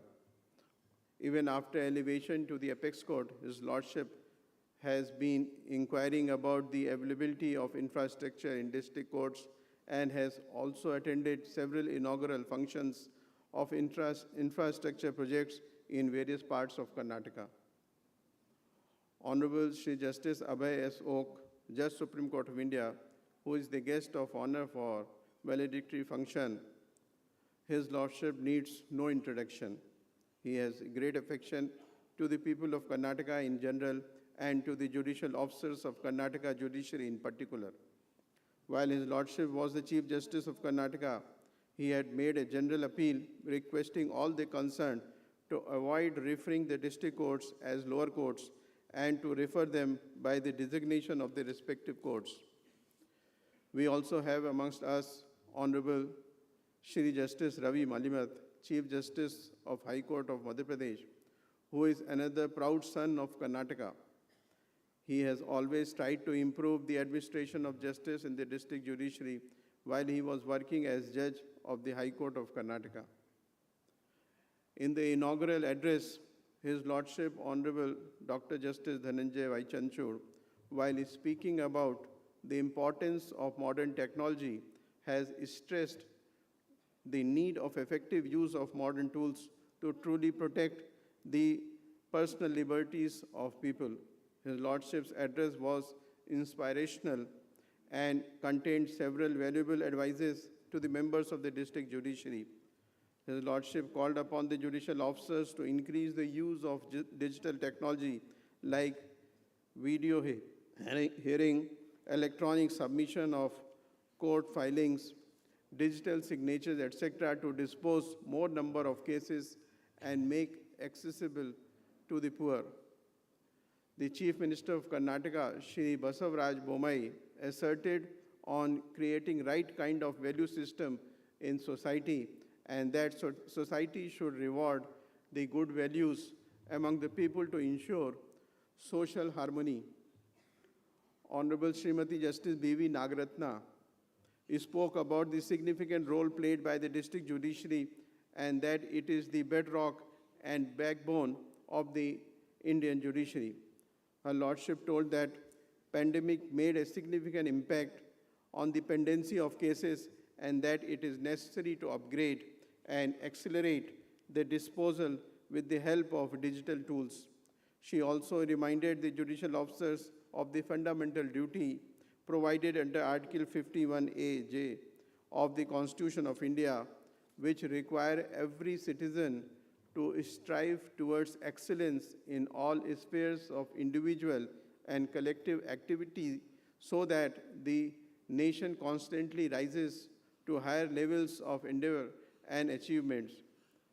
Her Lordship called upon the judicial officers to strive hard and improve the administration of justice and to render timely justice.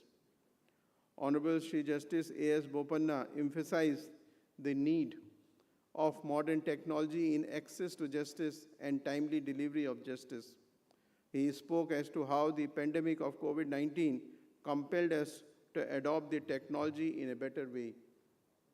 On a lighter vein, Honorable Justice Bopanna said, the novel coronavirus proved to be a friendly virus in accelerating the digitization of judiciary. The judicial officers presiding over the courts in district judiciary play a vital role. District judiciary is the forum where people come into direct contact with the judiciary. Therefore, it is absolutely necessary to strengthen the judicial institution at the district and taluk levels.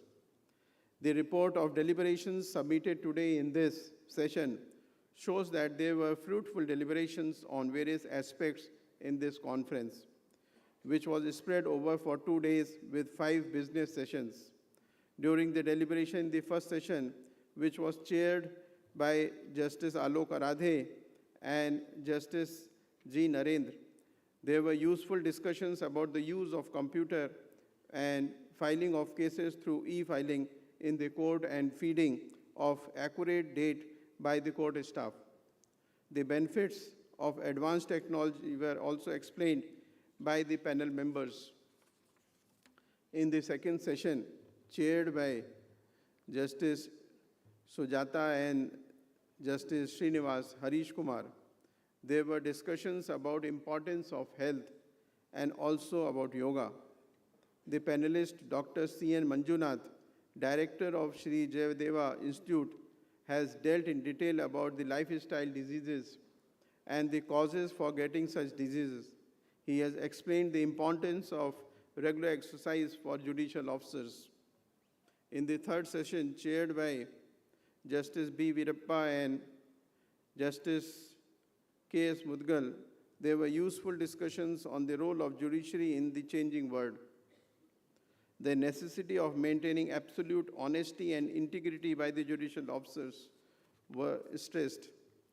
In the fourth session, chaired by Justice P.S. Dinesh Kumar and Justice Somshekhar, there were fruitful discussions regarding appreciation of electronic evidence and the formalities required to admit electronic documents into evidence as per Section 65B of the Evidence Act, and how such documents have to be appreciated by the judicial officers.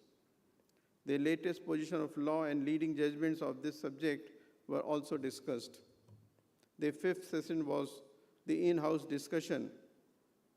I am sure that this session would have helped the judicial officers in clearing many of the doubts regarding administration. I am sure that discussions which were held in the business session would really benefit you all in improving your efficiency and in turn benefit the litigants who come to you seeking justice.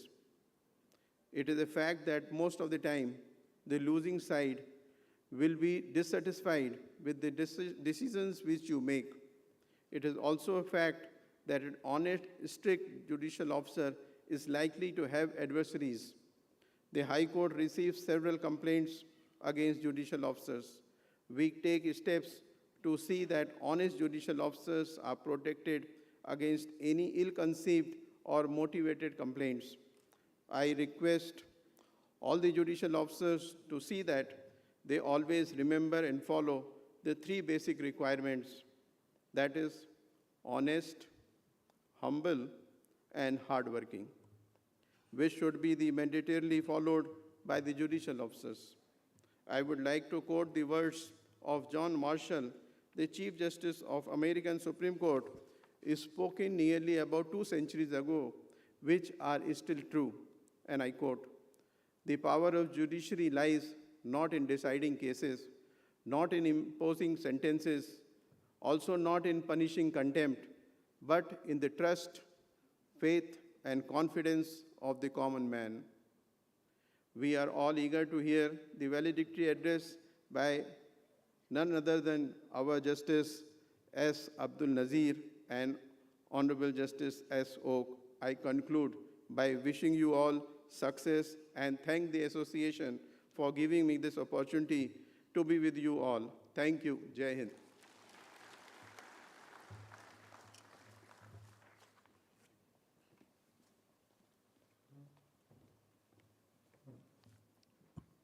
On behalf of KSJOA, we thank Honorable Shri Justice Rituraj Avasthi, Chief Justice, High Court of Karnataka, for delivering the presidential address. Thank you, sir. Honorable Shri Justice Abhay Srinivas O, Judge, Supreme Court of India, has been a constant source of inspiration and guiding force for all the initiatives of Karnataka judiciary. May I now request Honorable Shri Justice Abhay Srinivas O for his valuable words of experience. Sir, please.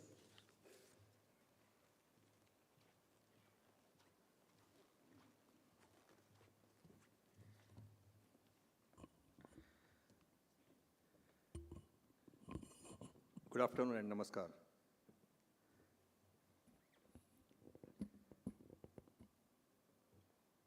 My esteemed senior colleague, Justice S. Abdul Nazir, Judge of the Supreme Court of India, Justice Rituraj Avasthi, the Chief Justice of Karnataka High Court, my former senior colleague in Karnataka High Court, and now the Chief Justice of Madhya Pradesh High Court, Justice Shri Ravi Malimat, Shri J.C. Madhuswamy, Honorable Minister for Minor Irrigation, Law, Parliamentary Affairs and Legislation, my esteemed sister and brother judges of Karnataka High Court, the registrars of the Karnataka High Court, the President of Karnataka State Judicial Officers Association, the General Secretary, the Vice Chairman, and other office bearers of the association, and judicial officers who are present here in large numbers. I am told that about 1,080 officers are attending this conference for last 2 days. It was a wonderful homecoming for me when your association allowed me to participate in the interactive session.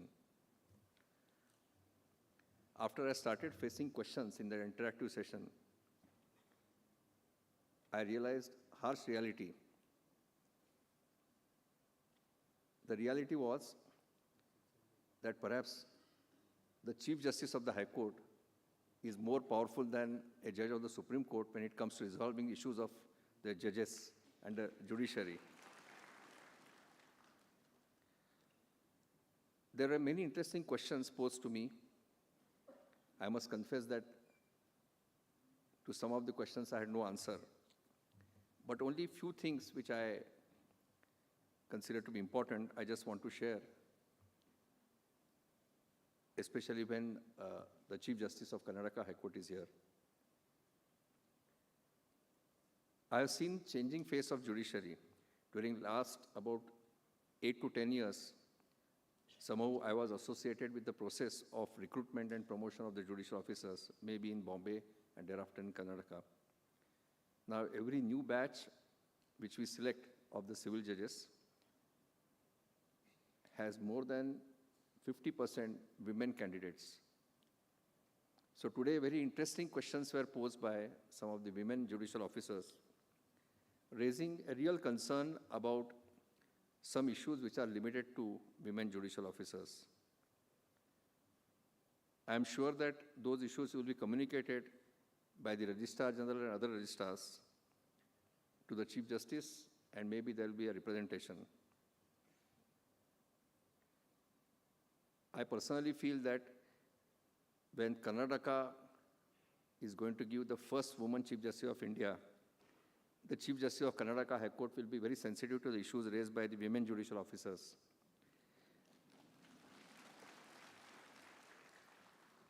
Maybe after 10 years in 2032, when we have such conference, more than 50% participants may be women judicial officers. Few things I must say, because today we have our law minister amongst us. On 14th of April, 2022, a week back, there was a state-level conference of Bar Council of Maharashtra and Goa. It was a conference of bar leaders, as they described it. They had invited presidents and secretaries of all district and taluk associations for that function. And I was told to speak on judicial infrastructure. When I was the Chief Justice of Karnataka High Court, a delegation of members of the Bar Council of Maharashtra and Goa had met me in the High Court. One of them told me that, sir, we have heard so much about the judicial infrastructure in Karnataka. So can we visit some of the courts? Of course, I said, you don't require permission of the Chief Justice. And they visited many courts, including City Civil Court, then of course, court at Hubli, some places, some courts in Taluka places.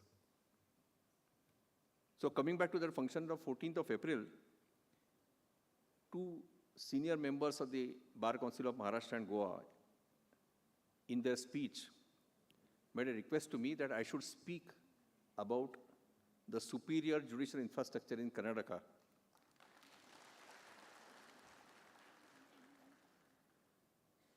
Because I was to speak on judicial infrastructure. many wanted to speak me about the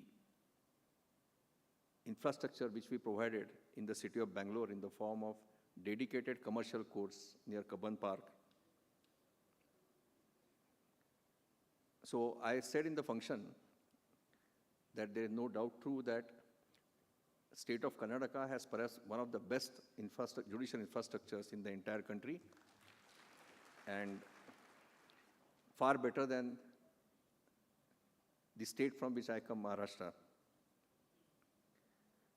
The reason, of course, I must acknowledge that by and large, when it comes to judicial infrastructure, the government of Karnataka is very cooperative. That was my experience during 2 years.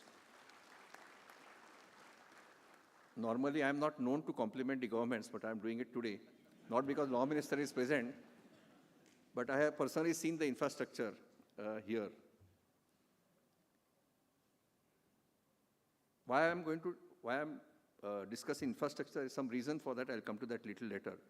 But since the Chief Justice is here, our leader, Justice Abdul Nazir, is here, and of course, the Law Minister is here, I personally feel that Karnataka state has potential to become best in the country in terms of judicial infrastructure. Some more effort is needed. We need larger space for our High Court. In some of the taluks and districts, we don't have adequate judicial quarters.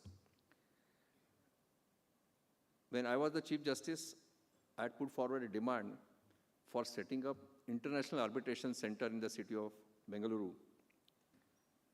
Though I have background of Bombay, I believe that in the entire country, the best place to have International Arbitration Center is Bengaluru.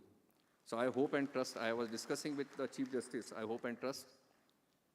In fact, that issue we discussed threadbare when we senior judges met Honorable Chief Minister before I was appointed as a judge of the Supreme Court. At that time, government in principle agreed. But before anything could happen, the first International Arbitration Center has come up in Hyderabad. But still I maintain that Bangalore is the best place to have International Arbitration Center. The theme of this conference was modernization of judiciary, use of technology. I have passed a judicial order when I was sitting in the first court. On administrative side also, I had issued certain directions.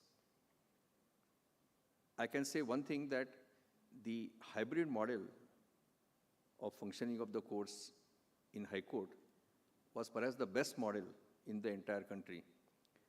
But what I said in the judicial order was, at that time there was only a second wave, third wave, I was not there in Karnataka when third wave came. That whether it is pandemic of COVID or it is any other pandemic, our trial and district courts should have the same IT infrastructure which is available to the principal seat at Bengaluru and the benches. That was one of the judicial orders which I passed. If we want to give the best infrastructure, our emphasis should be on providing best IT infrastructure to every taluk and district court. If there is a fourth wave, all of us desire that there should not be any such wave. But now we should be equipped, all courts at grassroots level should be equipped to conduct court proceedings through VC. Therefore, we need very robust IT infrastructure which includes everything, hardware, software, proper connectivity, proper bandwidth, etc. Bangalore is a Silicon City of India. And therefore, I have no manner of doubt if some extra effort is made by High Court administration and especially the government, will be able to achieve this dream that not only best physical infrastructure, judicial infrastructure in the state, but also the best IT infrastructure in the state. And I am saying this deliberately in presence of the Chief Justice, then Law Minister, and 4 other powerful judges of the Karnataka High Court are sitting here, those who are part of AC1. I'm sure that with their efforts, maybe when in 2024 we meet here, we'll be able to proudly say that for Karnataka judiciary, we have the best IT infrastructure. There are many issues which were discussed today and yesterday. As somebody referred to order passed by me immediately after I became the Chief Justice, that no one should refer to any trial court or district court as lower court or subordinate court. One more order which I had passed on 2 occasions was a direction to all the courts to dispose of 25 oldest cases in each court and to dispose of 5 years old cases. In fact, a target was set that Karnataka should be arrears-free state. When I say arrears-free, that there should not be a single litigation pending which is more than 5 years old. Since I was invited for this function few days back, I was looking at the data on the National Judicial Data Grid. Taking into consideration both civil and criminal, now we have about 14.30% of total cases are 5 to 10 years old, and total more than 5 years old, the percentage of cases is 17.77. So I can say that even during the pandemic, we are able to reduce the 5 years old cases. There are many cases, especially on the civil side. You see the data, it shows that about 30-40% cases are pending at the final stage where evidence is recorded, maybe pending for arguments. So I believe that when we proudly say that Karnataka has perhaps one of the best infrastructures in judiciary, it is time for the judicial officers to respond. Look at the conditions of some other states around Karnataka. With poor infrastructure, the judicial officers are functioning. When you have better infrastructure, you should be able to meet the target. And what you have to do is, it is only 17.77% cases which are more than 5 years old. So if whatever we have gathered for last 2 days, if all of you make efforts, maybe by the end of this year, we may be able to achieve the target of not having a single case which is more than 5 years old. Of course, those cases which are stayed by the higher court, we have to exclude. So this is one area where we need to work very hard. I was here in the last week, so I had interaction with some of the younger judicial officers. Some of them met me in Kumar Kuwa Guest House. One judicial officer said that, sir, we feel bad when our judgments are set aside by the higher court. And he said that, sir, will you speak on this when you are going to address us? Only I'll take 2 minutes on this. Justice Rajendra Gadkar, former Chief Justice of India, has written an autobiography. And he had written an article. He has said something which is very interesting. He says that he has not seen a judge who has not committed a mistake. So all of us are prone to committing mistakes. And therefore, in Supreme Court also you find we have review jurisdiction, then curative petition, etc. So you should not be unduly disturbed because your judgment is set aside by the higher court. What is more important for a judicial officer is that we should always introspect, judicial officer working at any level, that we must always introspect and find out whether we have committed any mistake, where we have gone wrong. So rather than getting disturbed about your judgment being overturned by the higher court, you should look upon this as a great opportunity to introspect and to improve yourself. And therefore, young judicial officers need not be unduly worried when their judgments are overturned, provided they make introspection and find out where they are going wrong. There are various issues which have been discussed during the last 2 days. But today, all of us are eagerly awaiting the speech by our guardian in the Supreme Court, Justice S. Abdul Nazir. Few minutes back, after the interactive session was over, I met 2 judicial officers with whom I had interacted when I had visited some district or taluk court. So they said, Sir, will you again come in 2024? Because I was here in 2020 in different capacity. So I immediately said yes, that I'll be definitely here in 2024. And therefore, though I have much to say, I'll stop here, because I must leave something for 2024. I thank the office bearers of association for giving me this opportunity to come back to Bangalore, and more importantly, to have interaction with the judicial officers in Karnataka. Thank you very much. I wish a great success to all judicial officers. Thank you.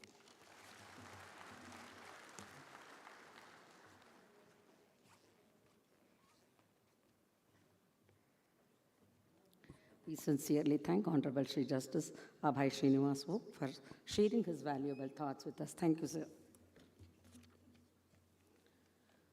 Ladies and gentlemen, the law embodies the complete story of a nation's development through many centuries.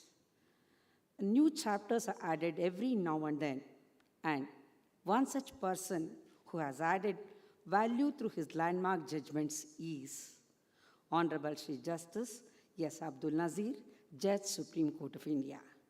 May I now request Honorable Shri Justice S. Abdul Nazir, Judge, Supreme Court of India, for his words of wisdom. Sir, please.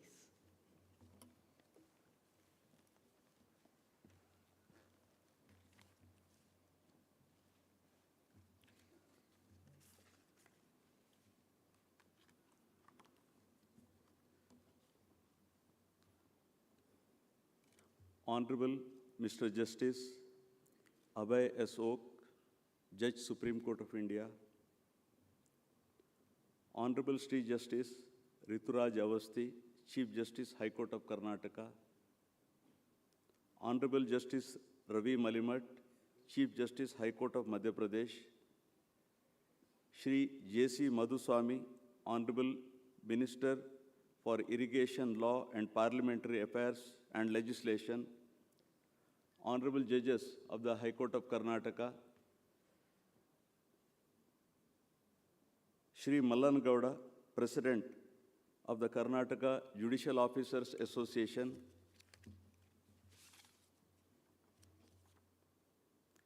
Srimati B.N. Sujata, Vice President, Karnataka State Judicial Officers Association.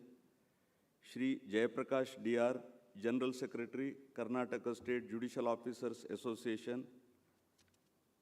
Respected judicial officers, invitees and friends.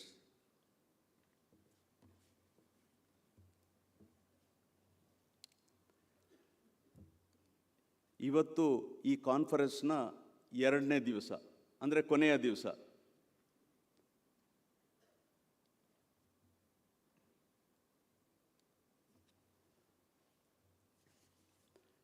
ಹಾಗೂ ಇದು ಕೊನೆಯ session ಅಂತಲೇ ತಗೊಳ್ಬೇಕು. ಮೂರನೇದು ವರ್ಷ ಅಂದರೆ ನಾನು ಕೊನೆಯ ಸ್ಪೀಕರ್. ನೀವು ಇವಾಗಲೇ ಭಾಷಣ ಕೇಳಿ ಕೇಳಿ ಸುಸ್ತಾಗಿ ಬಿಟ್ಟಿರಬೇಕು 2 ದಿವಸದಿಂದ. ಅಷ್ಟು ಅಲ್ಲದಕ್ಕೆ ನಿನ್ನೆ ನಿಮ್ಮ ಟ್ರಾನ್ಸ್ಫರ್ ಆರ್ಡರ್ಸ್ ಬಂದಿದೆ ಬಹಳಷ್ಟು ಜನರಿಗೆ. ಆ ಟೆನ್ಷನ್ನಲ್ಲೂ ನೀವು ಇರಲಿಕ್ಕೂ ಸಾಕು ಬಹಳಷ್ಟು ಮಂದಿ. ನಾನು ಚಿಕ್ಕಂದಲ್ಲಿರುವಾಗ ನನಗೆ ಮಾಸ್ಟ್ರು ಒಂದು ಕವಿತೆ ಹೇಳಿದರು. ಕವಿತೆ ಒಂದು ಚಿಕ್ಕದು, ಒಂದೇ ಸೆಂಟೆನ್ಸ್ ಹೇಳ್ತೇನೆ, ನಾನು ಎಕ್ಸ್ಪರ್ಟ್ ಅಲ್ಲ ಕವಿತೆಯಲ್ಲಿ.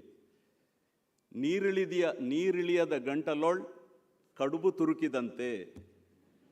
ಅಂದರೆ ನನ್ನ ಭಾಷಣ ಏನಂದರೆ, ಇವತ್ತು ನೀರಿಳಿದಿಯ ನಿಮ್ಮ ಗಂಟಲಲ್ಲಿ ಈ ಕಡುಬಲ್ಲಾದರೂ ತುರುಕ್ಬೋದು, ಈ ಕಬ್ಬಿಣದ ಕಡಲೆ ತುರುಕಿದಂತೆ.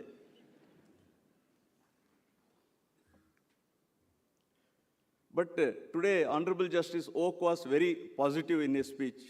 He always saw the plus side. But I will be a bit negative today, to be very honest. I am a complaining party today.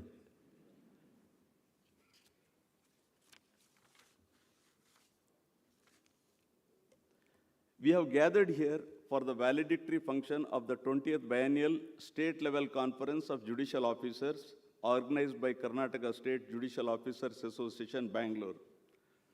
I am delighted to stand before you on this occasion to deliver valedictory address. The framers of the Constitution never envisioned the judiciary to be toothless and ineffective which is evident from the express powers given under the provisions of the Constitution of India. Apart from this legal base, one factor that has strengthened the journey of judicial activism and interventions in India in the last 7 decades is the power of public opinion. Earlier, many jurists perceived the judiciary to be the least dangerous organ of the state, with no influence over either sword or purse.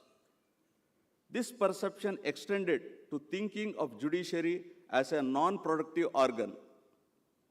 But with time, it proved wrong in almost all democracies, especially in India.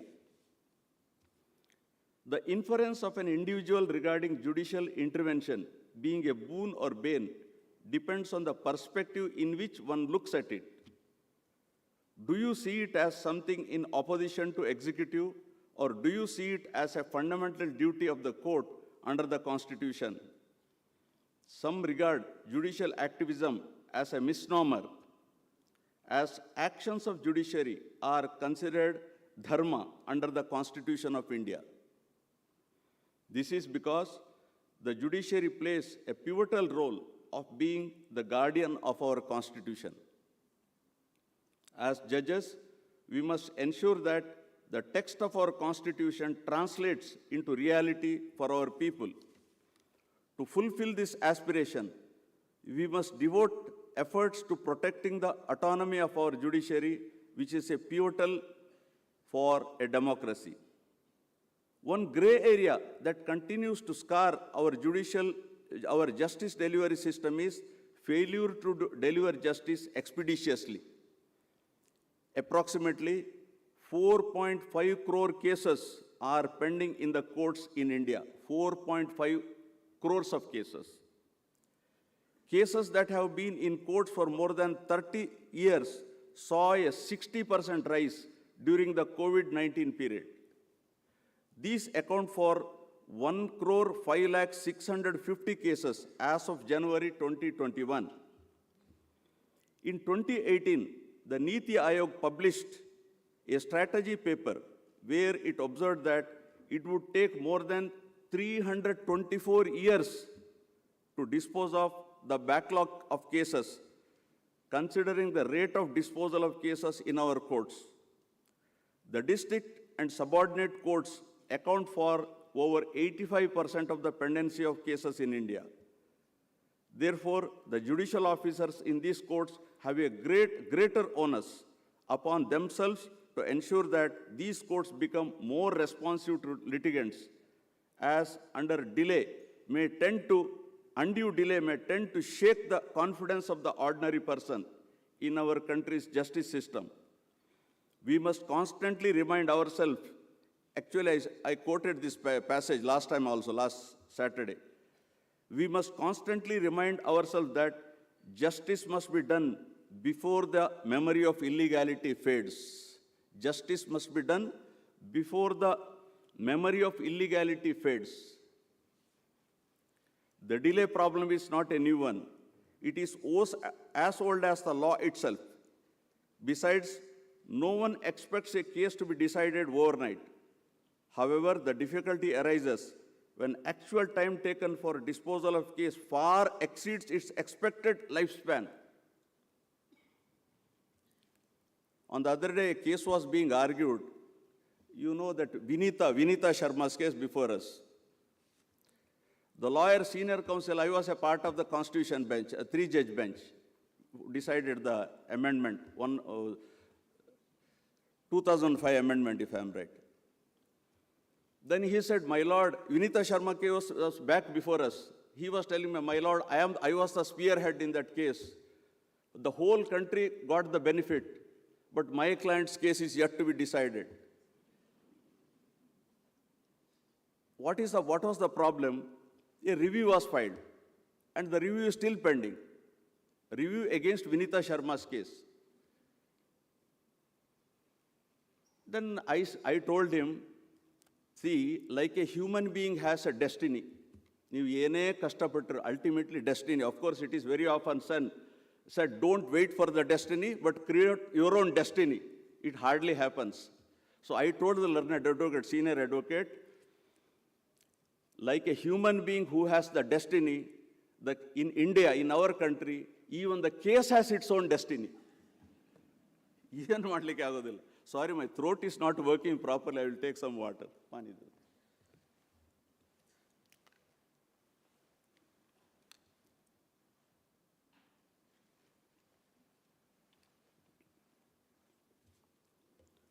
The delay problem is not a new one. It is as old as the law itself. Besides, no one expects a case to be decided overnight. However, the difficulty arises when the actual time taken for disposal of the case far exceeds its expected lifespan.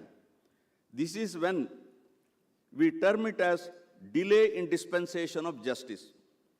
We have recently heard such an appeal in the Supreme Court arising out of a suit of 1964. I have reserved the judgment. The delay caused in the disposal of cases creates disillusionment amongst the litigants and undermines the very capability of the system to impart justice efficiently and effectively. It defeats the purpose of justice in several instances. In our country, we have to forget the disposal of the case during the lifetime of a plaintiff or the defendant. The adjudication takes place during the lifetime of second or third generations. Destiny of a case. The principal district judges, who are the custodians of their respective units, have a greater responsibility. They must play a proactive role in galvanizing their units to guarantee vibrancy and strengthen our judiciary. They must possess a dynamic personality to perform and administrative responsibilities in their units smoothly. These multifaceted roles include the following duties. I am addressing the principal district judges now. Of course, registrar I will come later. As the chairman of the District Legal Services Authority, prepare an appropriate action plan for conducting legal literacy programs, lok adalats, and legal aid programs in their unit and monitor the same. Second, as the president of District Mediation Center, to prepare a plan for organizing mediation awareness programs and sensitizing judicial officers regarding the reference of cases to mediation. 3, as chairman of the District Infrastructure Committee, to identify suitable land for development of the court premises and quarters for judicial officers and staff. Additionally, supervise these activities to maintain quality. Number 4, to submit annual confidential reports regarding senior civil judges, and staff working in the district court. Additionally, to accept or review the ACRs of the staff working in other courts of the unit. 5, recruiting Group D officials without fear or favor, without fear, underline, without fear or favor, and stenographers, typists, copyists, and giving timely promotion to the eligible and willing staff. 6, as disciplinary authority to conduct departmental inquiries or to appoint inquiry officers to conduct departmental proceedings against the staff facing an allegation of misconduct. 7, to effect transfers in the unit whenever necessary. 8, to submit inquiry report as per directions of the High Court against officers or officials working in the unit. Being the principal judge of the district, they must be leader in all aspects to inspire other judges. They must be leaders in all aspects to inspire other judges in the unit to effectively fulfill the purpose of the justice delivery system in the district judiciary. These responsibilities require them to possess a dynamic personality and adapt to their unit's changing requirements. They must inspire other judges to discharge their duties efficiently and not to find fault with every time.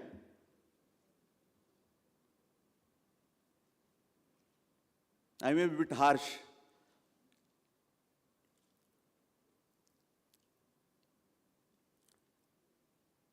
These responsibilities, the fundamental duties are enumerated in Part 4A of our Constitution. Article 51AJ requires striving towards excellence in all spheres of individual and collective activity so that the nation rises to higher levels of endeavor and achievement.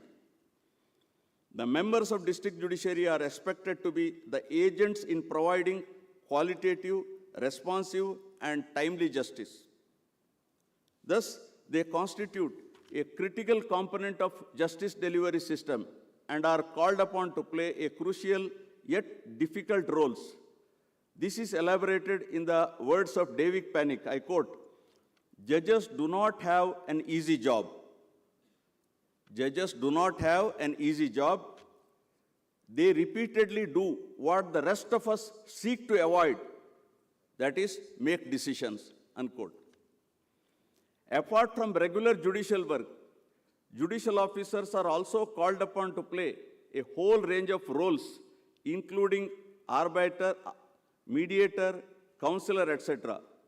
Amongst all this, they adjudicate disputes presented in a manner mindful of constitutional aspirations and social realities, thus making it evident that a judicial officer breathes life into the inanimate process and procedures of ascertaining how they are operationalized.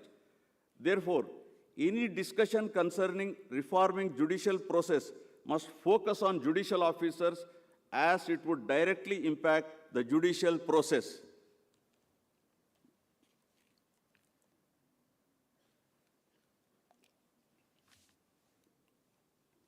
It is imperative to focus on judicial education to improve the quality of judicial officers, to equip them with adequate knowledge, skills, and experience to avoid distortion, delay, and miscarriage of justice.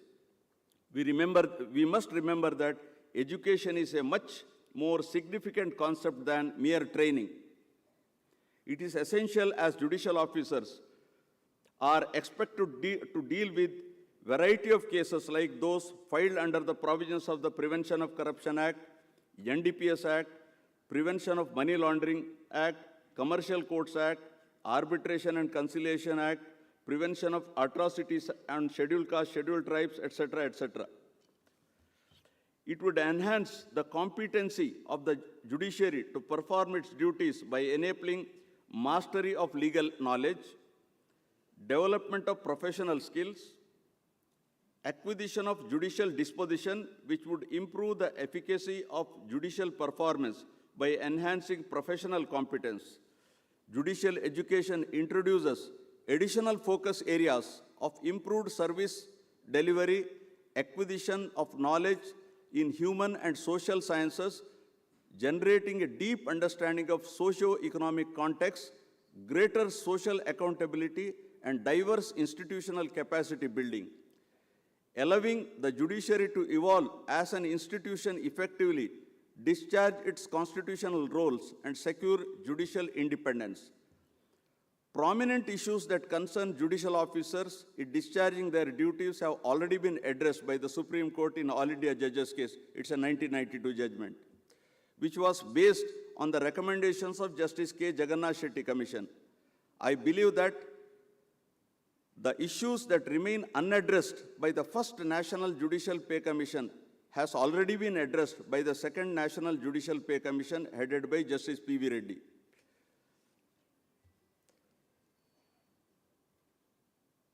In the state of Karnataka, the sanctioned strength of judicial officer is 1,364, of which 283 posts are vacant as of now, perhaps. The working strength of various courts in the state are as follows. District judges 301, senior civil judges 356, civil judges 420, I am glad to note that in Karnataka, the recruitment of civil judges and district judges is regular as prescribed by the Supreme Court in Malik Mazhar. Besides, even the out-of-turn recruitment of district judges from senior civil judges cadre has been expedited, but no appointment is made perhaps. No candidates perhaps. This makes senior civil judges with less than 5 years of service eligible for promotion, subject to the limited test.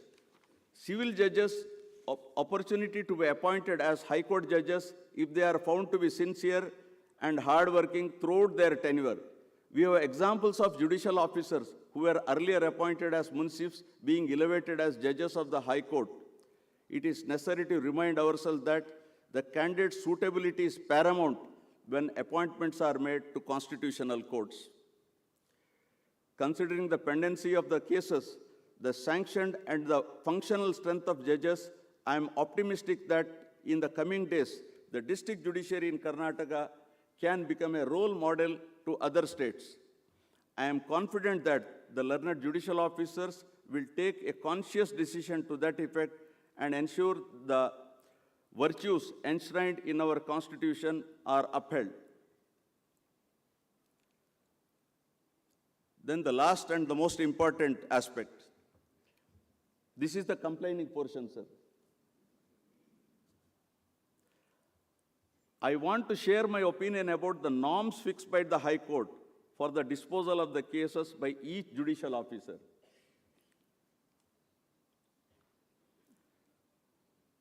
Hope you understood what I am going to say now.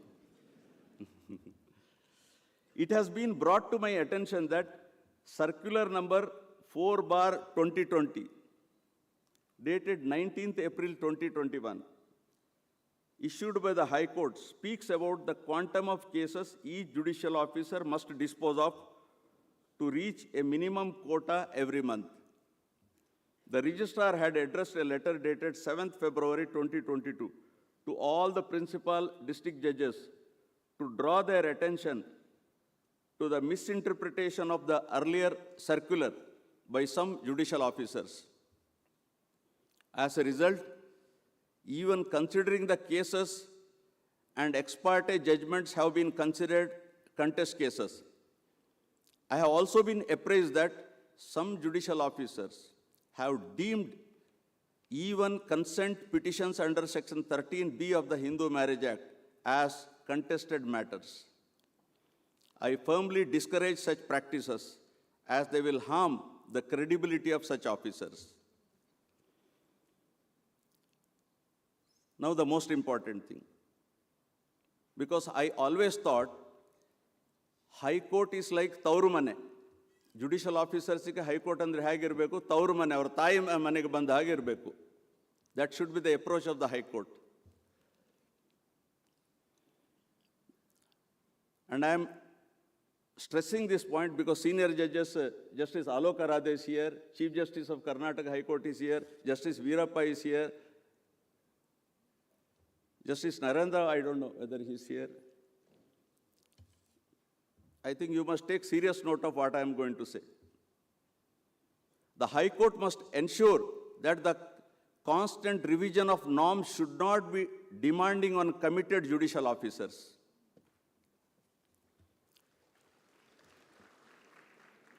It must take into consideration the following circumstances where the judicial officer may not be able to reach the minimum quota as prescribed by the High Court.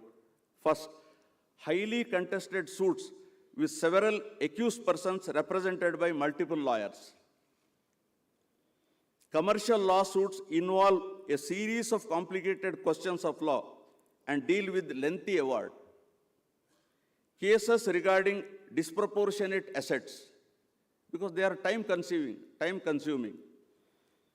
And one more aspect. For example, a judicial officer is posted to a court where there are only fresh matters. Or a judicial officer is posted to a court where pendency is very less. How can he give the points?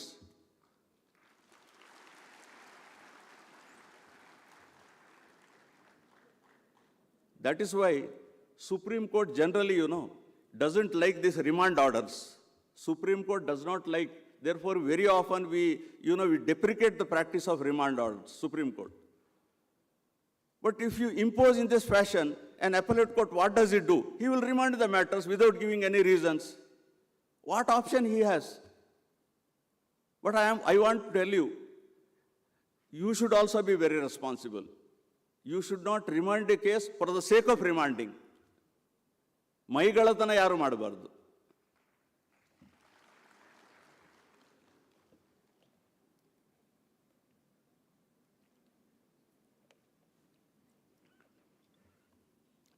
Non-reaching of minimum quota in the circumstances described above should not hinder such officers when they are being considered for promotion or elevation. The pendency in the courts at the taluka level is so low that judicial officer may not be able to reach the minimum quota. Additionally, there must be a benchmark to assess the performance of judicial officers who have worked on non-judicial side, like industrial tribunal, deputation of KAT, law department, etc., etc. Fixing norms for minimum disposal of cases requires the High Court to examine each case scientifically. Fixing the norms for minimum disposal of cases requires the High Court to examine each case scientifically. Due to the tremendous caseload that exists upon the judges, it is not feasible to expect the judges in the norms committee to devote time to examine the cases scientifically. Therefore, what should you do? The training module for the newly recruited civil judges was formulated basing on the recommendations made by the committee headed by Honorable Justice, late Justice V.S. Malimat. He was assisted by two former justices who had risen from the post of Munsif, Justice D.P. Hiremat and Justice S.R. Venkatesh Murthy. Similarly, I strongly recommend that the High Court should consider appointing a committee under the leadership of a former judge who had risen from the district judiciary and a few district judges to examine all aspects and make suitable recommendations. The court can consider these recommendations through a concerned committee or the full court. I believe that High Court will consider this seriously, as this exercise shall benefit the more significant interest of justice delivery mechanism. ಬಂಧುಗಳೇ, ಒಂದು ನನಗೆ ಅರ್ಥ ಆಗ್ತಾ ಇಲ್ಲ. ಒಂದು ತಿಂಗಳಲ್ಲಿ ಕೋಟಾ ಕೊಟ್ಟಿಲ್ಲ ಒಂದು ಯಾರೋ ಹೊಸಬರು, ಅದು ರುಟೀನ್ ಆಗಿ ಹೈಕೋರ್ಟಿಗೆ ರಿಪೋರ್ಟ್ ಹೋಗ್ತದೆ. ಅಥವಾ ಅವರೊಂದು ರಜಾ ಕೇಳ್ತಾರೆ ಒಂದೆರಡು ದಿವಸ, ಕೋಟಾ ಕೊಟ್ಟಿಲ್ಲ, principal district judge will reject. ಅವ್ರ ಮನೆಯಲ್ಲಿ ಏನು ಸಮಸ್ಯೆ ಇದೆಯಾ ಯಾರಿಗೆ ಗೊತ್ತು? ಪ್ರತಿ ಮನೆಯ ದೋಸೆಯಲ್ಲೂ ತೂತೇ ಇರೋದು, ಸರಿನಾ? Applications R rejected. ಅಚ್ಚಾ, ಅಷ್ಟೇ ಸಾಲದಕ್ಕೆ ಹೈಕೋರ್ಟಿಗೆ ರಿಪೋರ್ಟ್ ಹೋದರೆ ಏನು ಮಾಡ್ತಾರೆ? ಹೈಕೋರ್ಟಲ್ಲಿ ರಿಜಿಸ್ಟ್ರಿಯಲ್ಲಿ ರುಟೀನ್ ಆಗಿ ಒಂದು ಲೆಟರ್ ಬರ್ತದೆ, you have not reach the quota. ಅಷ್ಟು ಲೆಟರ್ ಬಂದುಬಿಟ್ರೆ ಸಾಕು, ನಮ್ಮ ಆಫೀಸರ್ಸ್ಗೆ ಆಮೇಲೆ ನಿದ್ರೆ, ಅನ್ನ, ಆಹಾರ ಎಲ್ಲ ಕ್ಲೋಸ್. ಏನಿದು? What is happening? Registrar general ಸಾಹೇಬ್ರೆ,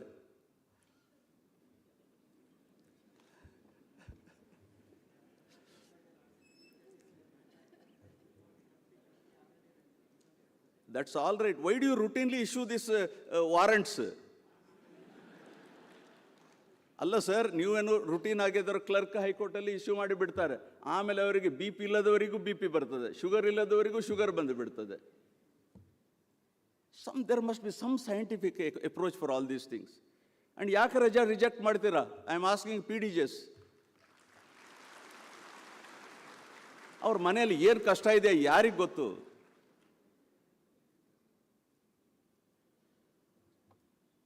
Sorry, I've exceeded, right? Karnataka has the proud distinction of sending many scholarly and distinguished judges to the Supreme Court of India.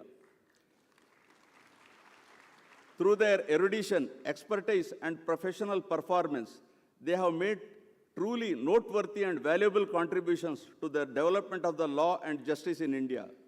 In the years to come, I am certain that we will continue to carry forward this illustrious legacy by ensuring access quality resources and opportunities to our judicial officers.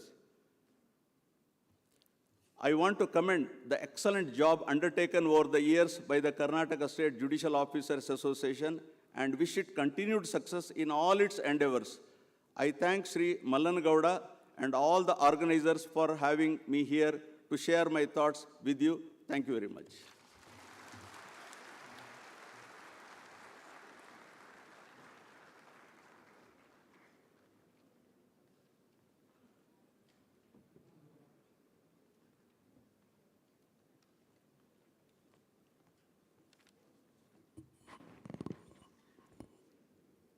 ಮಾನವೀಯತೆಯ ಲೇಪನವಿರುವ ನ್ಯಾಯಾಂಗ ವ್ಯವಸ್ಥೆಯ ಅಗತ್ಯತೆಯನ್ನು ಬಹಳ ಮನಮುಟ್ಟುವಂತೆ ಸಾರಿ ಹೇಳಿದಂತಹ, ಒತ್ತಿ ಹೇಳಿದಂತಹ, ನಮಗೆಲ್ಲ ತಿಳಿಸಿಕೊಟ್ಟಂತಹ ಗೌರವಾನ್ವಿತ ಶ್ರೀ ನ್ಯಾಯಮೂರ್ತಿ ಎಸ್ ಅಬ್ದುಲ್ ನಜೀರ್ ಅವರಿಗೆ ಮತ್ತೊಮ್ಮೆ ನಿಮ್ಮೆಲ್ಲರ ಹೃತ್ಪೂರ್ವಕ ಧನ್ಯವಾದಗಳು.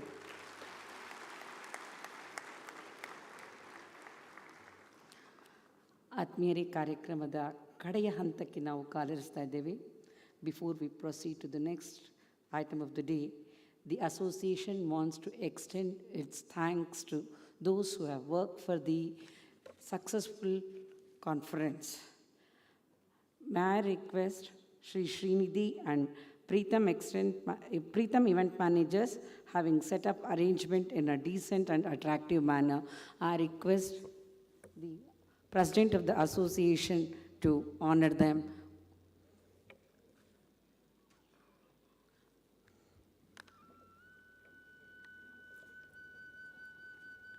Sri Srinidhi and Preetham event managers, having set up arrangements in a decent and attractive manner.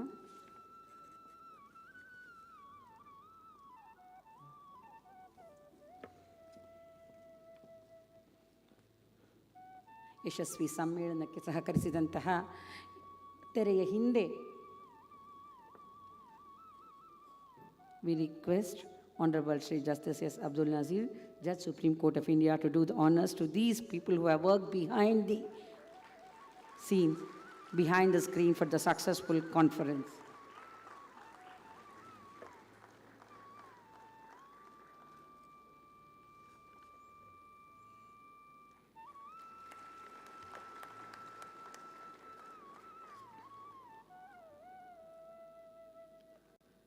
Manager of Swati Catering, having provided delicious food and snacks to the delegates for 2 days.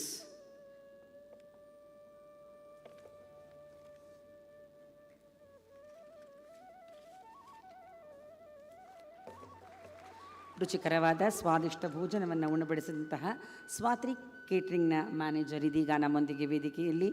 ಪ್ರಾಯಶಃ ಈ ಊಟವನ್ನು ಸವರಿದುವ ನೀವೆಲ್ಲ ಸಹ ಅವರಿಗೆ ಒಂದು ದೊಡ್ಡ ಕರತಾಡನವನ್ನು ಕೊಡಬೇಕು ಅಂತ ಕೇಳ್ಕೊಳ್ತೇನೆ.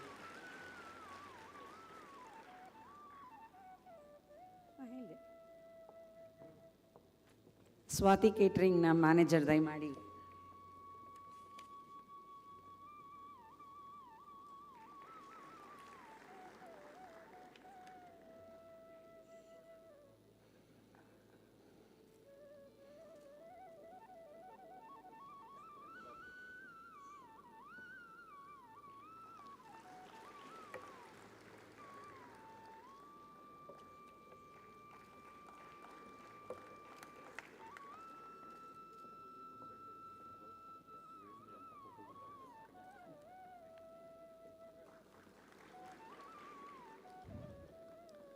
ಈ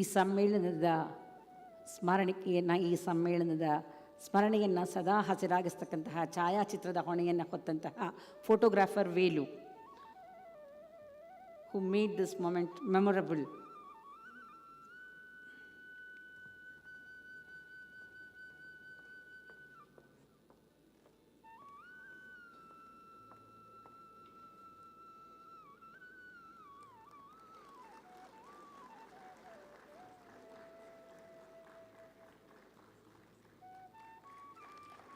Honorable Sri Justice Abhay Srinivaso is honoring Sri Velu, the photographer of this event. Sri Nagaraj S. Ankasadoddi, Registrar and staff, having provided over all assistance and holding a 2 days conference under the guidance of Sri Anil B. Katti, Principal City Civil and Sessions Judge, Bengaluru.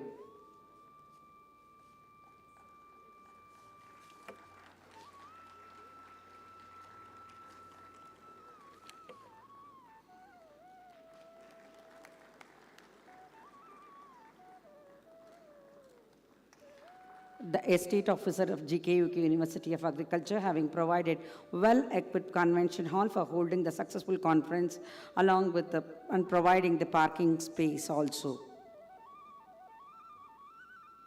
The estate officer of GKVK University, and the junior engineer Sri Veerabhadraya of GKVK, having taken care of the providing the space in a good condition.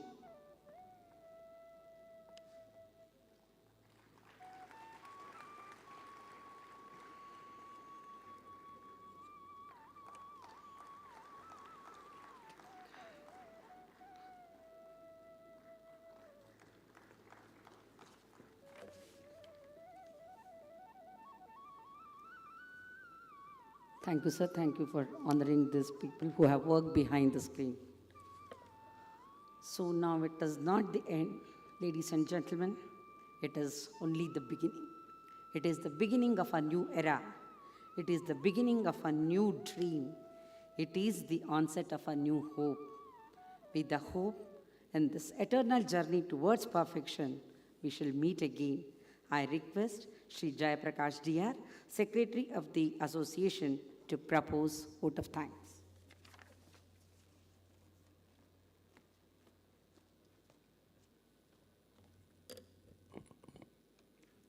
ಎಲ್ಲರಿಗೂ ನಮಸ್ಕಾರ. Honorable dignitaries on the dais and off the dais, distinguished invitees, respected judicial officers, members of print and electronic media. We are at the fag end of this conference, and it is my privilege to propose vote of thanks to the dignitaries on the dais and off the dais. The success of this conference and this valedictory function of 20th Biennial State Level Conference of Judicial Officers of State of Karnataka is mainly dependent upon the gracious presence of the dignitaries and distinguished invitees. Honorable Sri Justice S. Abdul Nazir, Judge, Supreme Court of India, has been kind enough to accept our invitation to deliver valedictory address on this 20th Biennial State Level Conference. My Lord, we the judges of District Judiciary always remember your Lordship's smiling face, simplicity, and helping nature. We assure your Lordship that the thoughts expressed by your Lordship today and the words of guidance will be followed by all of us, my Lord. On behalf of Karnataka State Judicial Officers Association, I express my heartfelt thanks to Honorable Sri Justice S. Abdul Nazir, Judge, Supreme Court of India. Honorable Sri Justice Abhay S. Oak, Judge, Supreme Court of India, has been kind enough to accept our invitation to grace the occasion of valedictory function as guest of honor. My Lord, we the members of District Judiciary always remember your Lordship for your Lordship's judgment on applicability of new pension scheme to the judicial officers. Today's interaction by your Lordship has once again proved the concern which you have towards District Judiciary. On behalf of Karnataka State Judicial Officers Association, I express my sincere gratitude to Honorable Sri Justice Abhay S. Oak, Judge, Supreme Court of India. Honorable Sri Justice Rituraj Avasthi, Chief Justice, High Court of Karnataka, has been kind enough to accept our invitation to preside over the valedictory function. Your Lordship is a visionary who has supported the association in every step in organizing this conference. Without your Lordship's initiative, guidance, and support, this conference would not have materialized. On behalf of Karnataka State Judicial Officers Association, I express my sincere gratitude to Honorable Justice Rituraj Avasthi, Chief Justice, High Court of Karnataka. Honorable Sri Justice Ravi Malimat, Chief Justice, High Court of Madhya Pradesh, has been kind enough to accept our invitation to be the guest of honor of today's valedictory function. My Lord, you are always a guiding lamp for all of us, and your thoughts expressed today will surely going to encourage us in all our future endeavors. On behalf of Karnataka State Judicial Officers Association, I express my sincere gratitude to Honorable Justice Sri Ravi Malimat, Chief Justice, High Court of Madhya Pradesh. Shri J.C. Madhuswamy, Honorable Minister for Minor Irrigation, Law, Parliamentary Affairs and Legislation, State of Karnataka, has been kind enough to accept our invitation to be the guest of honor of today's valedictory function. Honorable Minister has always positively considered the grievance of judicial fraternity. On behalf of Karnataka State Judicial Officers Association, I express my sincere gratitude to Shri J.C. Madhuswamy, Honorable Minister for Minor Irrigation, Law, Parliamentary Affairs and Legislation. Shri C.C. Patil, Honorable Minister for Public Works Department, Government of Karnataka, is absent today. However, we, the office bearers and association, express deep sense of gratitude to Shri C.C. Patil, as the Honorable Minister has always positively considered the legitimate demands of judiciary with respect to infrastructure. On behalf of Karnataka State Judicial Officers Association, I express my sincere gratitude to Shri C.C. Patil, Honorable Minister for Public Works Department, in his absence. The gracious presence of all the Honorable Judges of High Court of Karnataka shows their Lordship's concern toward district judiciary. Special thanks to Honorable Justice Shri Alok Arade, Honorable Justice Shri Justice Narendra, Honorable Justice Srimati Sujata Madam, Honorable Justice Shri Srinivas Harish Kumar, Honorable Justice Shri B. Veerappa Sir, Honorable Justice K.S. Mudgal, Honorable Justice Shri P.S. Dinesh Kumar, Honorable Justice Shri Somshekhar Sir, for their active participation in all the deliberation by spending their valuable time.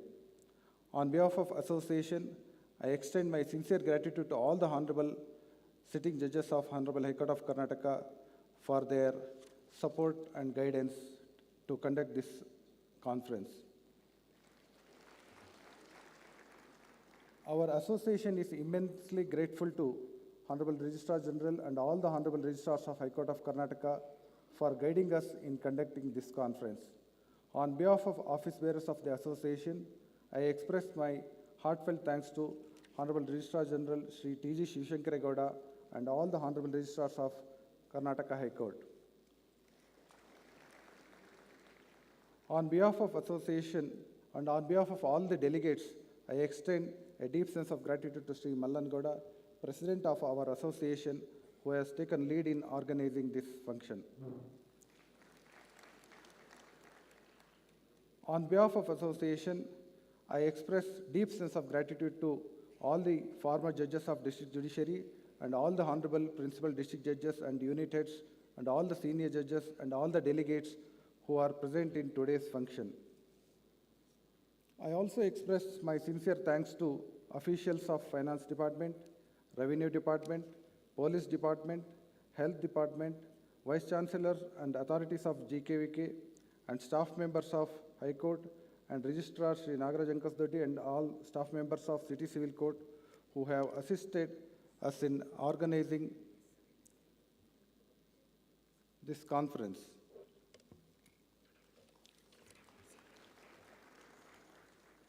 I also, on behalf of Karnataka State Judicial Officers Association, I express sincere gratitude to Srimati Samira Nazir, who has graced the occasion by being present in the auditorium.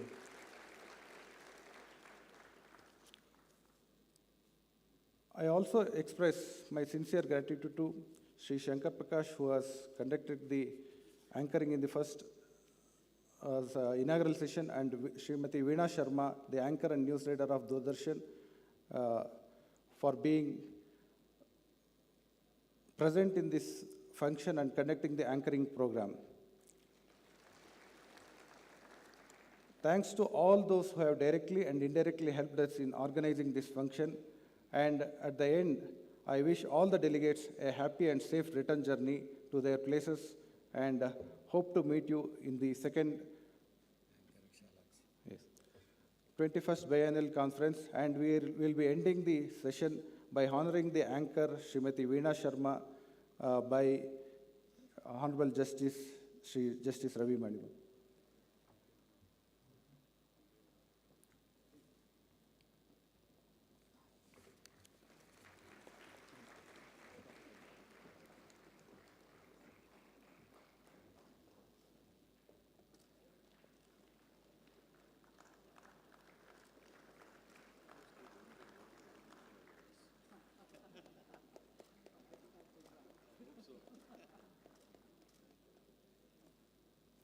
Thanks to all those who have directly and indirectly helped us in organizing this conference and making this conference a successful one. Thank you.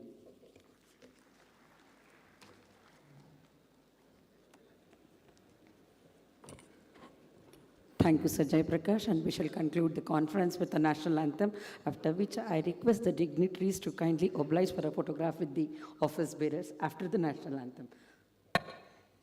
जनगण मन अधिनायक जय हे भारत भाग्य विधाता पंजाब सिंध गुजरात मराठा द्राविड उत्कल बंगा विंध्य हिमाचल यमुना गंगा उच्चल जलधि तरंगा तव शुभ नामे जागे तव शुभ आशीष मांगे गाहे तव जय गाथा जन गण मंगलदायक जय हे भारत भाग्य विधाता जय हे जय हे जय हे जय जय जय जय हे ಧನ್ಯವಾದಗಳು.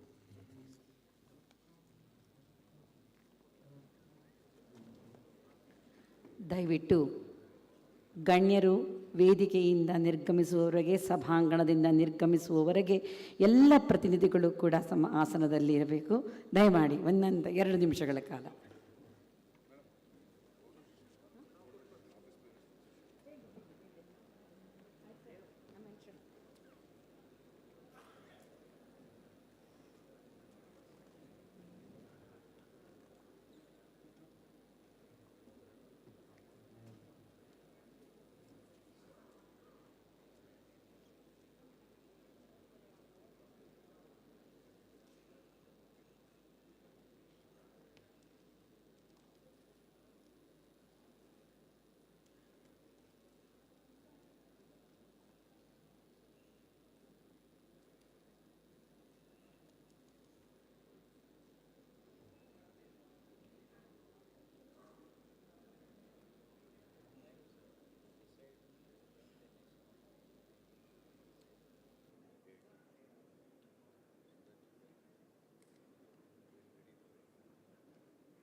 Because we are not here, that is why.